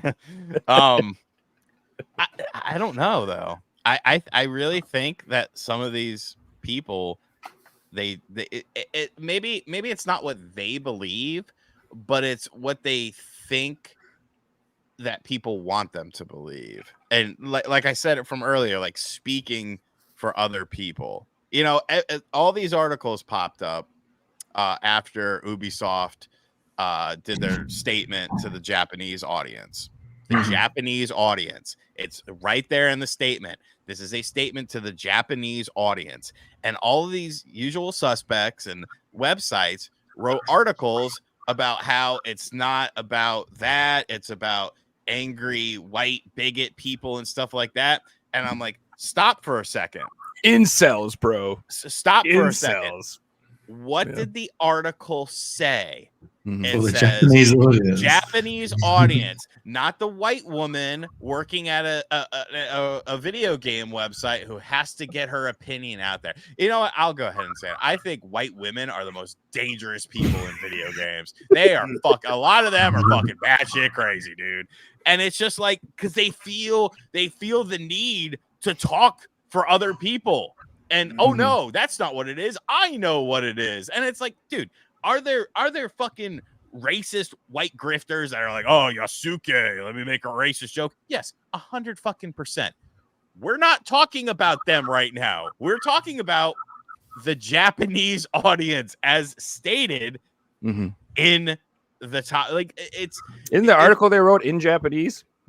They have a Japanese they have two version. of them. Yeah, they have for English readers and Japanese readers, and it's just like you read Kotaku's article on it. It's like all of a sudden we're talking about Donald Trump and January 6th in an article based on something for the Japanese audience. Like, what are we doing here? What are we doing here? And the problem is that a lot of games journalists just slay queen, you go. Like Are nobody. they really journalists or are they activists? I mean, it seems like they're like activists. When I made a video talking about how IGN of France said a bunch of terrible things about the creators of Stellar Blade, which I mean, I remember that. And I made a tweet. I made up a tweet and I used it in the thumbnail because the tweet essentially said what the article had said. I didn't think it was a big deal. I've seen tons of people do stuff like that. But when I put that video out, all of these journalists, they just circled around me like fucking vultures. People I had never talked to were taking shots at me. People are like, oh, fuck this guy. Because it's all just a big circle jerk group. And there are good journalists. I'm friends with some of these people. But a lot of them do not like me. And that's fine. We don't have to like each other. But I was just so blown away at how many people were talking shit about me because nobody cared about this person in France talking all this shit about this Korean individual saying that he's never seen a real woman, this, that, and the other. Nobody cared about that. It wasn't about what I said in my video. It was about the fake tweet that summarized what the article said. And it blew my mind. So I was like, you know what? Fine. I was like, this is becoming, because people are like, oh, you bent the knee. You bent the knee. I'm like, suck my dick. I didn't bend any knee. Okay. I decided to change that thumbnail because I didn't want the message to get lost. Because now what are you going to say about it? Now what are you going to say? You the one thing that you try to weaponize, you no longer have access to because it no longer exists. So now you actually have to address the video itself and what I said. The video, and I mean nobody did, and it's fine. I don't mind people disliking me, and that all because some of those people that took shots at me, I was cool with. In my mind, I'm still cool with them. Like I don't fucking care. Like you didn't like what I said. Okay, that's fine. I'm not gonna end a friendship with you because you didn't like my video. Like that's not how I was raised. People think differently about stuff. It's almost, I call it a cabal. There's a cabal because if you look now we're getting into lots of nitty gritty stuff. But if you ever look at a lot of these games journalists, they never stay at one place for very long. They're always jumping. If you look X IGN, X Kotaku, X Polygon, now I work here. And so what ends up happening is all these people intermingle with each other and they form, whether they realize it or not, I feel like they form these groups, and it's a very hive mind mentality within these groups that just, it's so clear that you could see it happening, but you can't call it out or else you're the bad guy. And it's like, bro, that's fine. Like I'm doing good over here. Like I'm not fucking worried about it. This is why you're doing good though. And I'm just from a fan of people, someone who watches a lot of YouTube, the reason I like YouTube and the reason I like Reggie and the reason I like RGT is because you guys are authentic. You have something to give that these people could never, ever, ever offer, because you give real takes and real opinions, and it's authentic. And these people are all bought and paid for, and it's just absurd. Like, did you see the articles IGN was writing out about Concord? Yeah. I mean, they're like, "Oh, golly, guys, I really think this one's going to be a contender. It's really going to be a powerhouse among its competitors." I'm like, no, it's not. You fucking know it's not. You know it's not. There's like 300 people playing it. Shut the fuck up. Like, you are lying. Obviously, you got paid to say this. This is such horseshit, dude. Like, they did it with that Flintlock game too. Oh man, there was tons of articles written about Flintlock, and like, to be clear, I do understand that there are people that nitpick and try to say everything is woke, everything. It's like Star Wars. Let's take Star Wars Outlaws, for instance. I kind of garnered like an anti-woke audience after I was, getting in trouble with all these journalists. But then I made a video talking about Star Wars Outlaws, and I was like, I don't think the chick's that ugly, because a lot of you dudes are probably, you're not hanging out with chicks that look like her, like at all. And I think the game looks fun, and people are all like, oh, how dare you say that? It's like, That's what I think. I'm gonna play Star Wars Outlaws. I'm interested in the game. If that game ends up being shitty, then it ends up being shitty. But I don't think it's automatically shitty because it's just a more of a plain Jane sort of woman. Like I'm not expecting like Princess Leia in the Jabba fucking costume, which was like such a small segment. I mean, if you look at Leia throughout the movie, it's not like she's showing off ass and titties throughout. It's like I don't get it. Like people, it has to be one thing or the other. It can't. There's no middle ground. There's no gray area. It's either black or white. It's this or that. And it's like, no, I live in the gray area. I look at every situation, and if something bothers me, I'll talk about it. If something doesn't bother me, I won't talk about it. Initially, I didn't understand why people were so pissed off about the Yasuke thing with Assassin's Creed. But as more and more stuff has come out, and the Japanese audience seems to be upset about it, but they're not necessarily just upset about Yasuke. They're upset that Ubisoft was misrepresenting like artwork and stuff like that. They had like Chinese stuff in a game that's supposed to be taking place in Japan. They had messed with some of the different things and stuff like that. You start to understand it a little bit more. So, it's worth talking about, but I don't know, man. People, this is people's personalities. This is their entire life is just defending or condemning games, and it's like it's kind of miserable, bro. Like that's kind These same people are gonna have an absolute field day when Grand Theft Auto 6 comes out next year, and it's just like the most offensive thing that they've ever seen, and they have to talk about it. Oh God, I hope so. I hope that game is like off the charts offensive. I really do. I think that's what the world needs.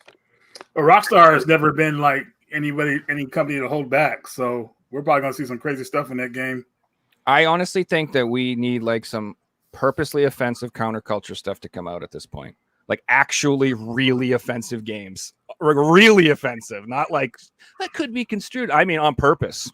Like for real. Like I think that's what we need. And I think it needs to be the #1 selling game of the year so that it just wakes these people up and real like they do not get to control. So, all right, my biggest pet peeves in the world is when someone tells me I'm not allowed to like something because they don't, or I'm not allowed to like someone because they don't. That's so fucking annoying. Where like I'll be friends with two people and they start fighting, and now all of a sudden I have to like pick between them or some shit because they can't get along, that type. I do not put up with that shit.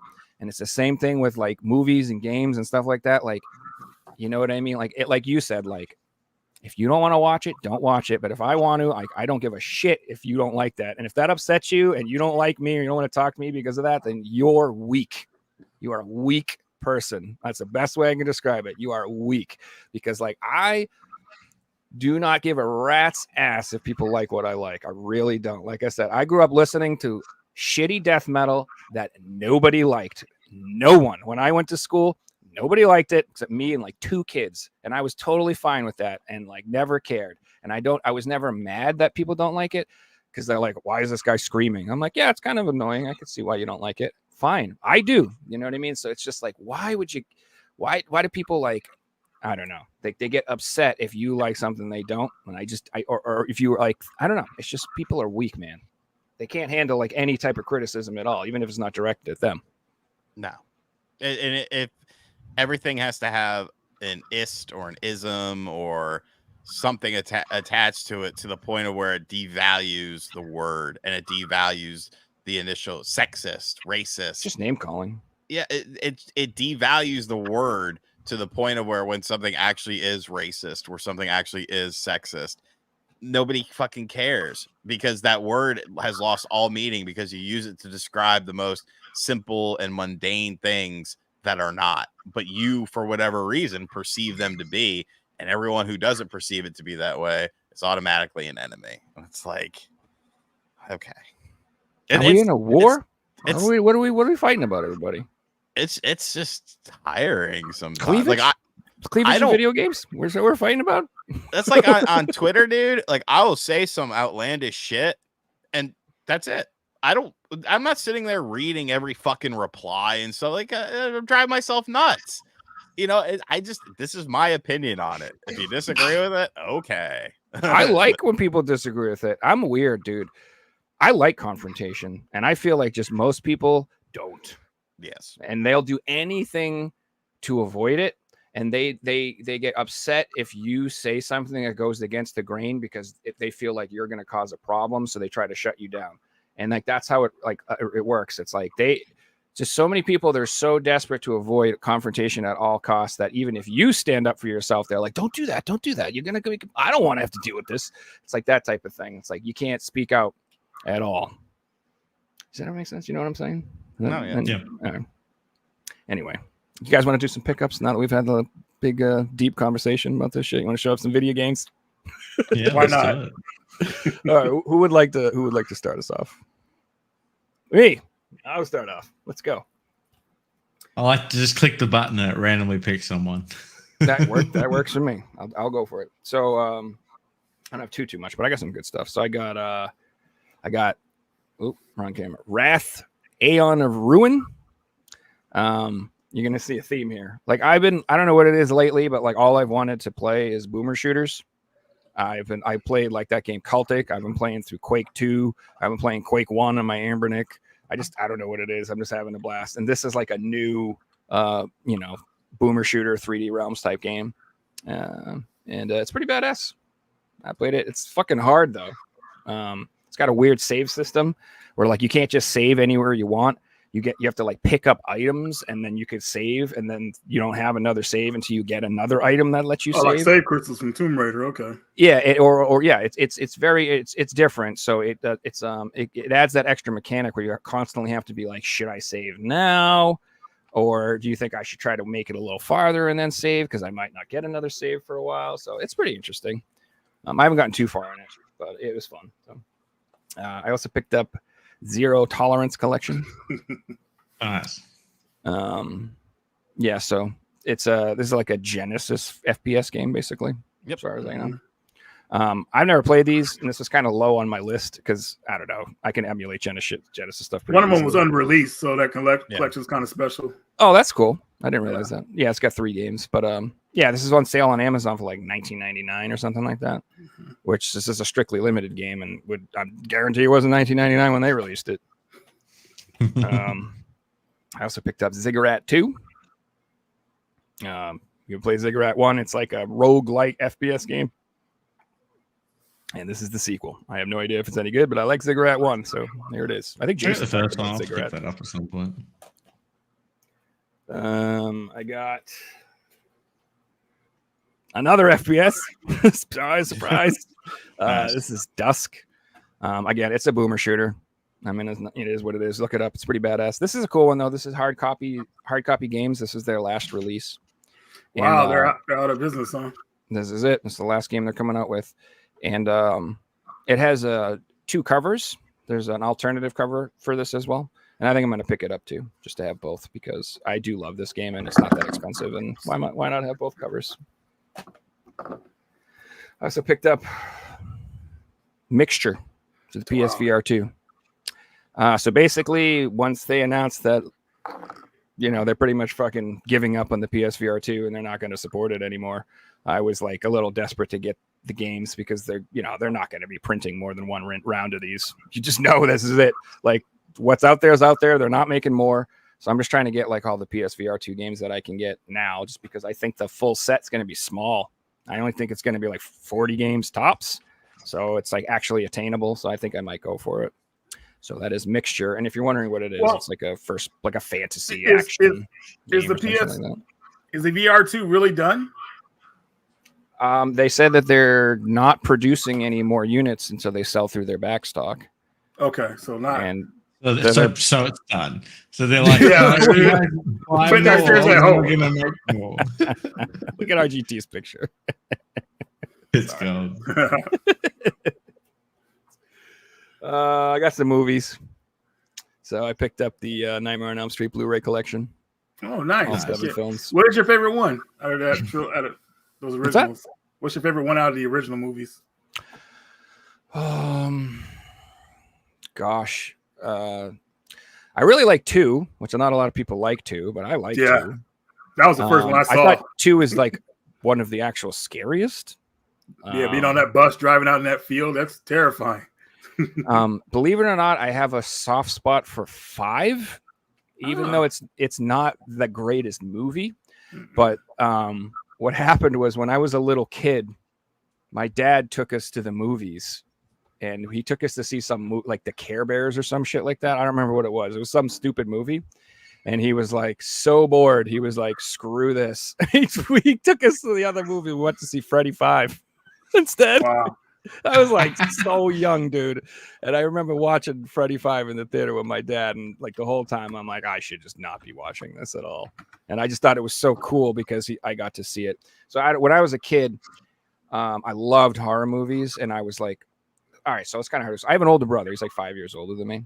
And like him and his friends used to always watch horror movies all the time. And I was always like, I can hang with the boys. I can hang. Let me watch them. And he'd be like, I don't know, man. And I was always like trying to watch them when I was little. And I scared the shit out of myself. So I was always excited when I got to see horror movies when I wasn't supposed to when I was a kid. So I don't know.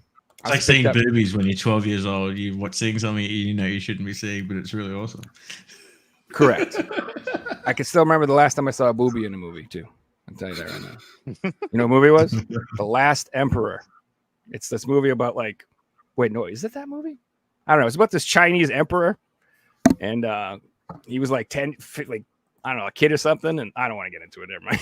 This is a weird story. Let's talk about pickups. I got Superman. You guys like Superman? I like Superman. I got the 4K release. Got all the Supermans in it. The originals. The good Part ones. 4, though. Yeah. Well, yeah, I mean, they're not all that great. Yeah, I know. It's just like, oh, God, it was bad. But yeah, I love these movies, and I'm really actually interested in watching them in 4K. I bet they look sick, so pretty happy about that. Right on. And then I picked up Conan the Destroyer to go with my Conan the Barbarian. So now I have those two movies. I just need to get Red Sonja. Yeah, I was going to say, do you think that should came with Red Sonja too? I wish it did, Yeah. but it didn't. So I bought the individual releases. They do have like a double pack that just came out. You can get. I think the only place that has it right now is Target. So if you guys do want it, it's like available on Target. It's like $50. Yeah, Conan, good shit. And then the big one is it right there.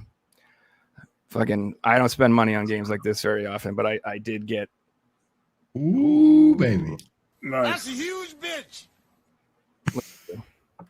It is massive. It's such an awesome release, that one. I can't even get it on the camera.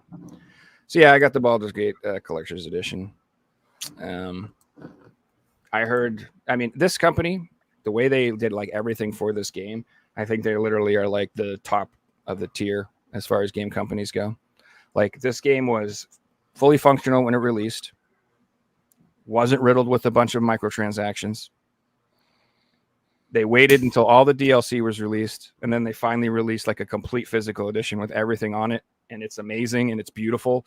And they said that anybody who wants one can order one, and they're just going to keep making them until nobody wants them anymore. And I can't think of anything better that they could have done.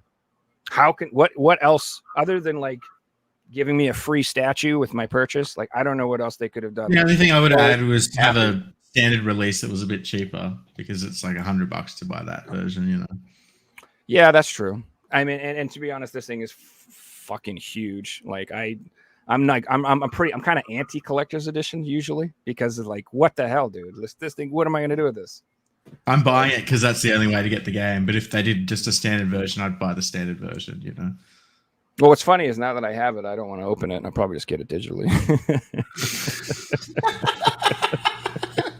That's the truth. I waited all this time for this physical to finally come out, and I finally got it. Now I'm like, nah, it's too cool. I gotta leave it like that. I'm done. I'm all done. That's all I got. Well, I got some stuff to show off. But firstly, I wanted to talk about a game that I'm playing right now. It's not the one I'm bringing up on the screen. But I'm playing Lies of P, and I've been playing it for probably like 20 hours now. I'm close to the end. Anyway, I beat this boss last night, and after I beat the boss, the game changed. It like hard locked me out of all there's like teleporters between all like the bonfires, like Dark Souls. Anyway, it got me to a point where I couldn't leave this little stage, and I had to beat this boss. You can't go back to the main stage. You can't upgrade your weapons. You can't buy any like different attachments. I'm stuck with my layout. 30 attempts later, I beat this boss like 12 o'clock at night, threw my controller down, stood up, and just started screaming. I'm like, oh shit, it's 12 o'clock. Hopefully the neighbors don't see. But yeah, it was cool to have like one of those moments again. Liza P is absolutely fantastic. Nice. First pick up on courtesy of Joe Rad. I've been after this for a very long time, and that is Proteus. Oh, And nice. I wanted to get the PS4 copy, not the PS5 copy. And I got a little trailer here that I'll pull up. That company, I think they're going under. The Humble Games just laid. You have to share your screen like this, Figsy, otherwise it screws up. Yeah, Humble Games just laid off like their whole staff. Do you know who owns Humble Games? IGN, right? Yeah, it's Mhm. almost like the conglomerate. Are you of serious? buying up- Wow. Yeah, they bought them recently. They did a huge transaction where they bought a bunch of websites and companies. Mhm. And now they're putting them all out of business. Just like the Embracer Group did to all those developers too. They bought them all and then they put them all out of business. It's just buying your competition out, you know. It's like what Amazon do. So yeah, it's a boomer shooter. Big surprise. That was my It recommendation. looks like Doom, basically. It looks like a lot of fun. It is a lot of Played fun. that. I'm pretty sure I played some of that. It's a decent game. It's got like a million different difficulty options, so you can kind of play it the way you want. It's definitely a good one. Moving on to the next game, and I also got a little trailer here to show you guys, and that is 13 Centigles Aegis Rim. This is a Atlas title, and it's Vanillaware. It's an amazing game, and if you're in Australia, it just got recently not reprinted. I feel like Big W found old stock from 2022, and they listed it at $24, so you can get a sealed copy for $24. And like it was previously $100, so I highly recommend grabbing it. Surviving is to fight back with the Sentinels. Now let's go. It's a weird game. It's like a I got my RTS platinum in that game. and a I went all out. visual novel or something like that. It's got a really good story. Like it's a good one. I'll fight. And Apparently the everyone. American PS4 copy is really cheap, like a $10 game. That area I believe so. Yeah, it didn't really sell well. Cheap. There's a slipcover version that's a little more expensive. Probably not much though. Let's do this together. That was awesome. And moving on to the final pickup, and this one's exciting. I got a notification that I had mail this morning, so I went to the post office at like 8 o'clock to pick this up for the podcast. So as you guys know, I'm collecting all the Pokemon games, all the Australian Pokemon games, and that includes all the Game Boy Color, Game Boy Advance ones boxed. And in particular, I'm going for condition. And if I can find like a really, really nice copy, I'm happy to pay more for it. And then that moves us to this one, which is Pokemon Ruby. So this is a very, very nice copy of Pokemon Ruby. And it's popped up on eBay as an auction. There was probably 15 copies on eBay ranging from $300 to $500 at the moment. And none of them were in the condition that this one was in. So I'm like, I'm going to win this auction. I ended up winning it for $403. So I'm pretty happy with that. It's like in the middle range of what it goes for, but it's like a 10 out of 10 box. It's absolutely perfect. So I'm very, very happy with it. I put it in a box protector as soon as I got it. It's going on the shelf, and I'm actually going to get another like glass cabinet for my Pokemon games and display them in a glass cabinet. So I'm pretty excited. So now I'm like, oh, I need Sapphire. So it's got its twin to live next to. Fucking Pokemon, man. Pokemon. I'm so glad that I was a little too old for that, and I don't have to spend $500 on that shit. Thankfully, there's only a few more. I can see the light at the end of the tunnel now. Nice. I'll try to go through these pretty fast. First one here is Death Smiles 1 and 2 from Strictly Limited. Nice. They had it on sale on Amazon, so I picked it up. I think it was like 40. I can't remember. It was cheap. For the So I went ahead and collector's picked that edition, up. that's a good deal, yeah. Yeah, it comes with a lot of stuff in there, so Mhm. definitely cool to have. Also, I got Bramble recently, which is like one of those games, kind of like Little Nightmares, but Oh, this yeah. one takes place in this forest, and it's so weird and creepy. Like they got some weird monsters in this game. It tripped me out. Then I bought this again because I sold it originally because I was playing on my friend's Media Glitch, but this game is only 3 players. I was hoping it's going to be 4 players, and I sat that game out. So decided to pick it up again. Aliens Fire Team Elite. This is I'll actually play a that really with good you game. if you want. I have that game. Yeah, definitely, man. This is a fun game, man. I was like, dude, like, I'm happy I I'm finally down. started playing it recently. Then this game, oh my god, this game pulled me in like crazy. As Dusk Falls, Yeah, dude, I want to get that. dude. Is that FMV or is it just like animated or? It's like stills, but they're like animated stills. Like they're just like Okay. not like moving, but just like different positions and stuff like that. It's really good how they do it. The voice acting is great. I got the best ending, thankfully, my first time playing it, so I don't have to really replay it unless I want to like unlock the extra ones and stuff. But I definitely like a good Serenity game. Forge a lot. They put out a lot of cool stuff, man. They are. And I just got this today, thankfully. Woot had a sale on these next 2 games. I got RoboCop for $30. I've been wanting to play this from the It's makers. good. From the makers of Rambo the Game too. So it's kind of That game's fucking awesome. really. I Yeah. can't wait, man. Especially if you have any nostalgia for the movies, like it fucking kicks ass. Yes, definitely. Heck yeah, man. All right, play that tonight. Then this one was $10. Fort Dude, this movie's Solid. traumatized the shit out of me when I was a kid. Oh, wait, That did not traumatize you? Hold on, I Well, gotta grab something. I just remembered I have another pickup. Oh, yeah, go for it. Definitely that scene where the dude kind of mutated. Well, no, Yeah, the, dude. the traumatizing scene was a scene with Murphy. Obviously, you've seen the uncut version. It's like, dude, Yeah, when they blow him away, like it is. and he's still alive, and he's like, this man. That scene was insane, dude. Like, that scene probably stuck with me the most out of that movie, man, because it's so horrific. Like, it's like, Yeah, and then man. the guy melting in the thing. That's, Yeah. Help me. Oh, it did. And I honestly, I remember the scene where the robot, what's it, the Ed 309 or whatever, when he freaks out and shoots the dude in the office. That was awesome. That gave me mad PTSD when I was a little kid. I was like, oh man. I mean, he got lit up, dude. It was like, ugh. Well, it was just a scary idea of like the robots malfunctioning, and it just fucking Yeah. blows you away. Like, I don't know. That just like, I don't know. It's And going out like that, man, like, how did he die? Well, this is what happened. Like, whoops. messed up. But next game, yeah, Fort Solis, I think that's how you pronounce it. Mhm. I don't know much about this game. It's supposed to be like a horror game, and it's got the voice actors from Red Dead Redemption, the guy that played Arthur in it, and somebody else I can't remember, but probably just a good cinematic experience. And then when it comes to like translations, man, this is the fun. This is where we get to the fun stuff. Mizuna Falls, I think that's how I pronounce it, for the PS1. Oh, dude, I've been playing that recently. Dude. It's confusing, but it's awesome. It is. It's like Deadly Premonition before Deadly Premonition. Exactly, Ooh, yeah, man. nice. 100%, dude. And the game is a trip because you don't really, you have a certain amount of days before you know that you have to complete the game in. If you don't figure things out, man, it's a trip what happens. So got this from Project Retro Games. Definitely a game that should have come out years ago. The only reason it didn't come out years ago is because the company Human, I think they folded because of bad sales and everything like that. So they end up not putting this out, but somebody English translated, and it's awesome.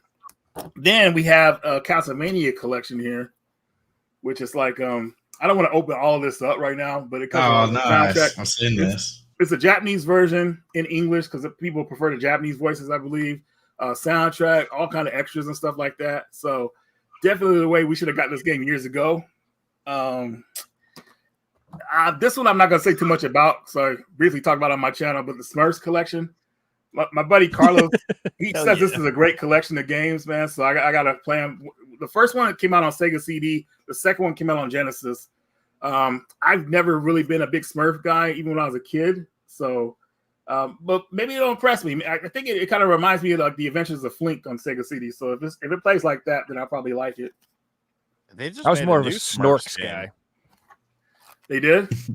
Yeah, there's a new Smurfs game that just came out for modern platforms recently. Oh, I've seen that on PS5. Yeah. Oh, there's so many. I feel like there's a Smurf game that comes out like every 6 months now. They're bringing them back.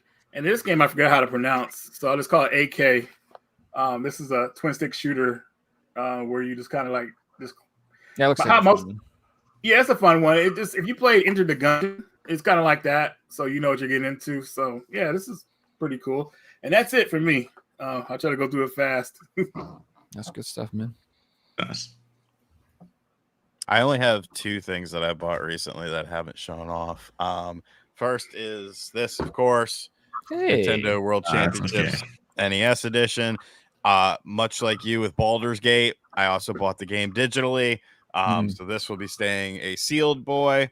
Although I kind of do want to look at the gold cartridge, but I really like this game. I actually liked it more than I thought I would, and like the online stuff is actually strangely addictive. Like I'm not the best person at the world of video games, but like having the silver and the gold championships and being able to win those, like I was happy with that.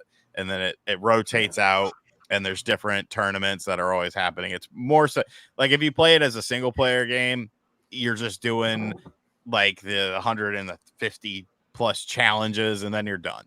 Unless you're trying to get like S times on it or whatever. But the online stuff makes it really fun. And you mentioning that you bought something off of Woot, I remember that I bought something off of Woot with Air Twister. Nice. $12.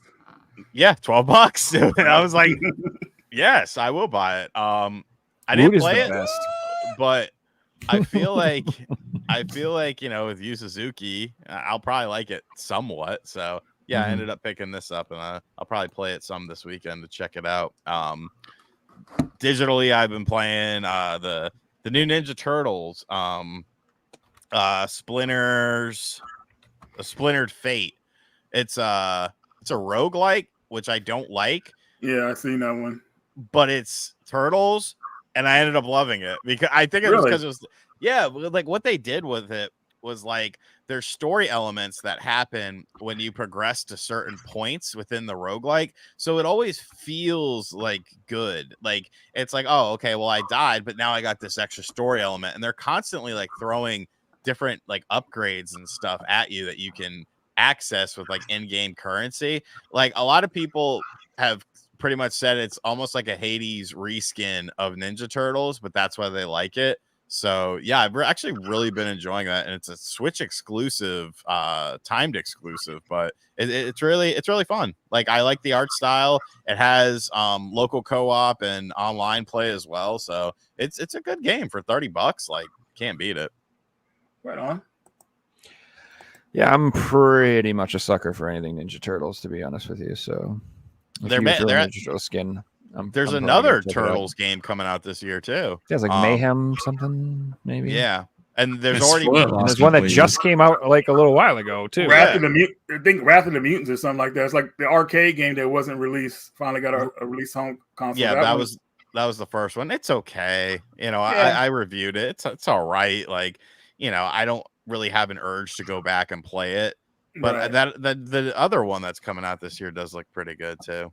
I wish I would start doing. I mean, it's bizarre to me. I mean, I know Disney's fucking dumb, but like, how did you not make an X-Men '97 beat 'em up game? Seriously. Like, what is your malfunction? Well, maybe they are because we saw a little bit how it would look in that episode, that fourth episode of the new season. So maybe they got something cooking up. I mean, that looked pretty good. So I will say, the Toxic Crusaders beat 'em up that's coming out this year.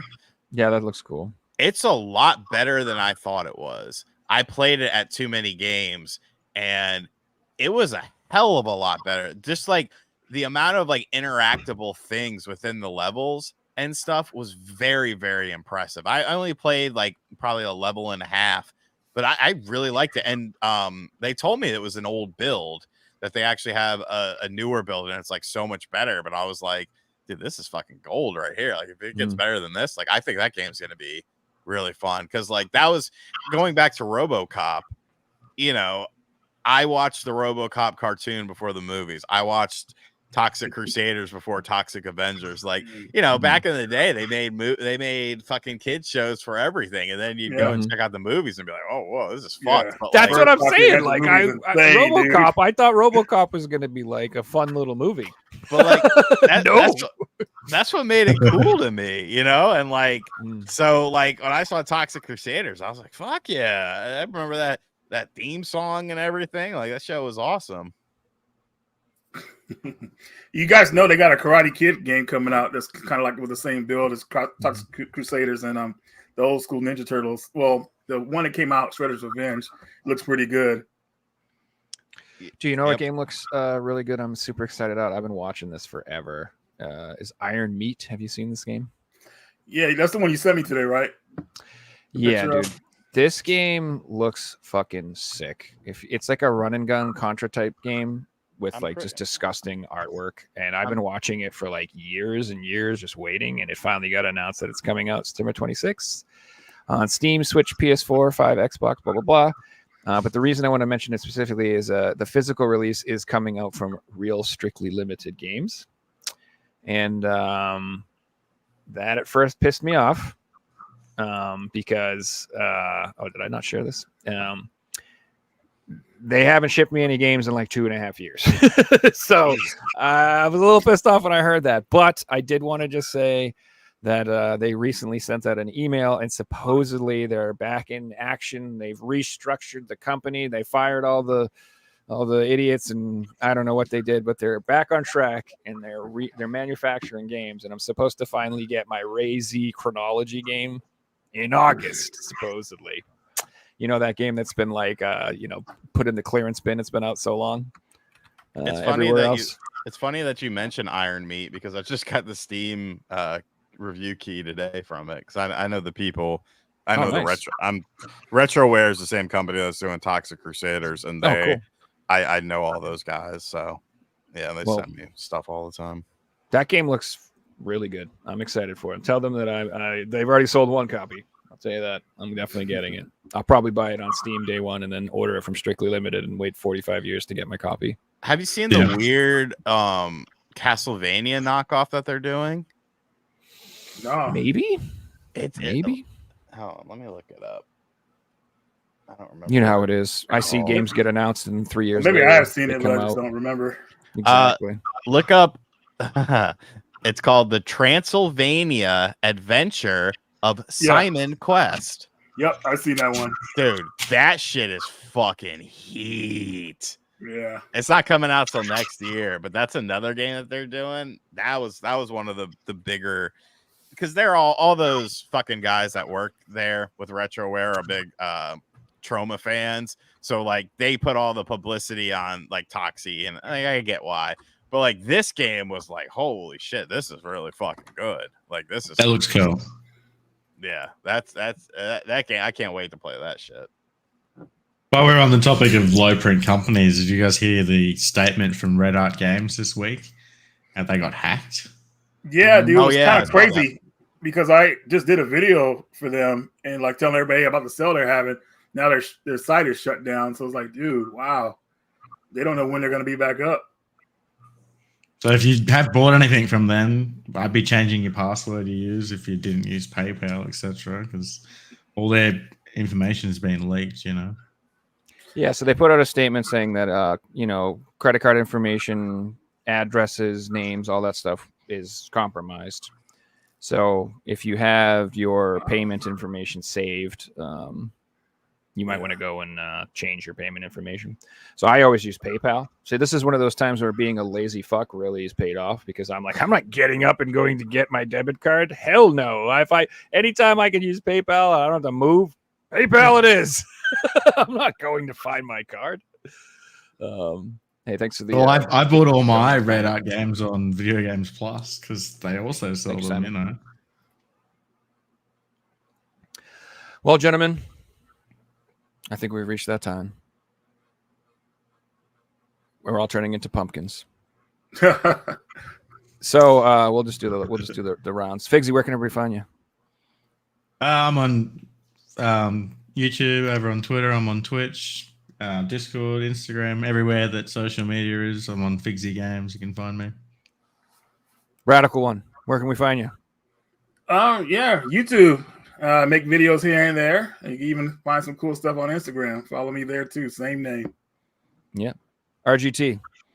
Everybody here already follows you. Where can we find you? Find me in the trash can somewhere. No, find me on RGT85 on all social medias. On the YouTubes, I have the main channel, a secondary channel that was supposed to be going in full force the first week of July, and then I got sick as a dog, and that kind of fell apart. But there's some content on there. It's kind of stuff that I wouldn't put on the main channel, just more so unscripted, not that I script anything, but just more like not edited, just ranting about something for a while. And I do live streams over there.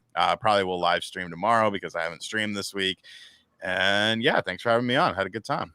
Very cool. And Right on, what the Game and Talk podcast? That's its own channel too. What day of the week do you guys do that? Yeah, Game and Talk is every other Wednesday. And the Wednesday that we are at live, we have an episode of Battle of the Sexes, which is the two men of the show, myself and Nate, versus the two women of the show, Josie and Celia.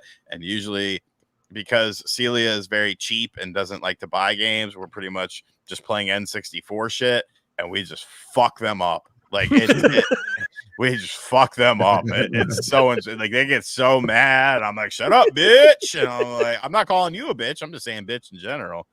Yeah, it's good. It's good times. Awesome. Well, guys, make sure you. Oh, well, I guess I might plug myself too. I'm Joe Rad 18 on X. Joe Rad Official on YouTube. I really don't do much other than this podcast, and then I stream games. That's about it. So if you guys want to follow, check it out. It was a really awesome show. RGT, thank you very much for joining us. Appreciate it. That was an awesome time. Yeah, thanks for coming on, man. It was a blast. Reggie, as always, a pleasure. Thank you very much. Figsy, yeah, you're all right. I'm just kidding. I love you, Figsy. Thanks for coming on, man. Everybody who watched in the chat, I appreciate you guys. That was awesome. The chat was hopping tonight. I loved it. People who donated to some super chats, thank you very much. Appreciate that as well. And yeah, hope you guys tune in again. Next week, we have Vidal Super Ninja coming on Thursday. And I think we have an episode with Level 857 coming up on a Sunday. And then we have Firm from the Collective Gaming coming up the following week. And then after that, we do have Mystic Ryan booked in for the following week. So he should be coming on in a couple weeks as well, guys. So that should be a good one as well. But that's it. You mean I actually get to talk about Pokemon or someone? Yes, it's pretty much going to be Figsy, and you got him talking about PS3 and Pokemon the whole time, and me just sitting there twiddling my thumbs, being like, "Ah, for God's sakes, fucking got to catch them all, motherfuckers." Anyway, thanks for watching, everybody, and hope you guys have a great rest of your night. Take it easy, Have a guys. good night, everyone.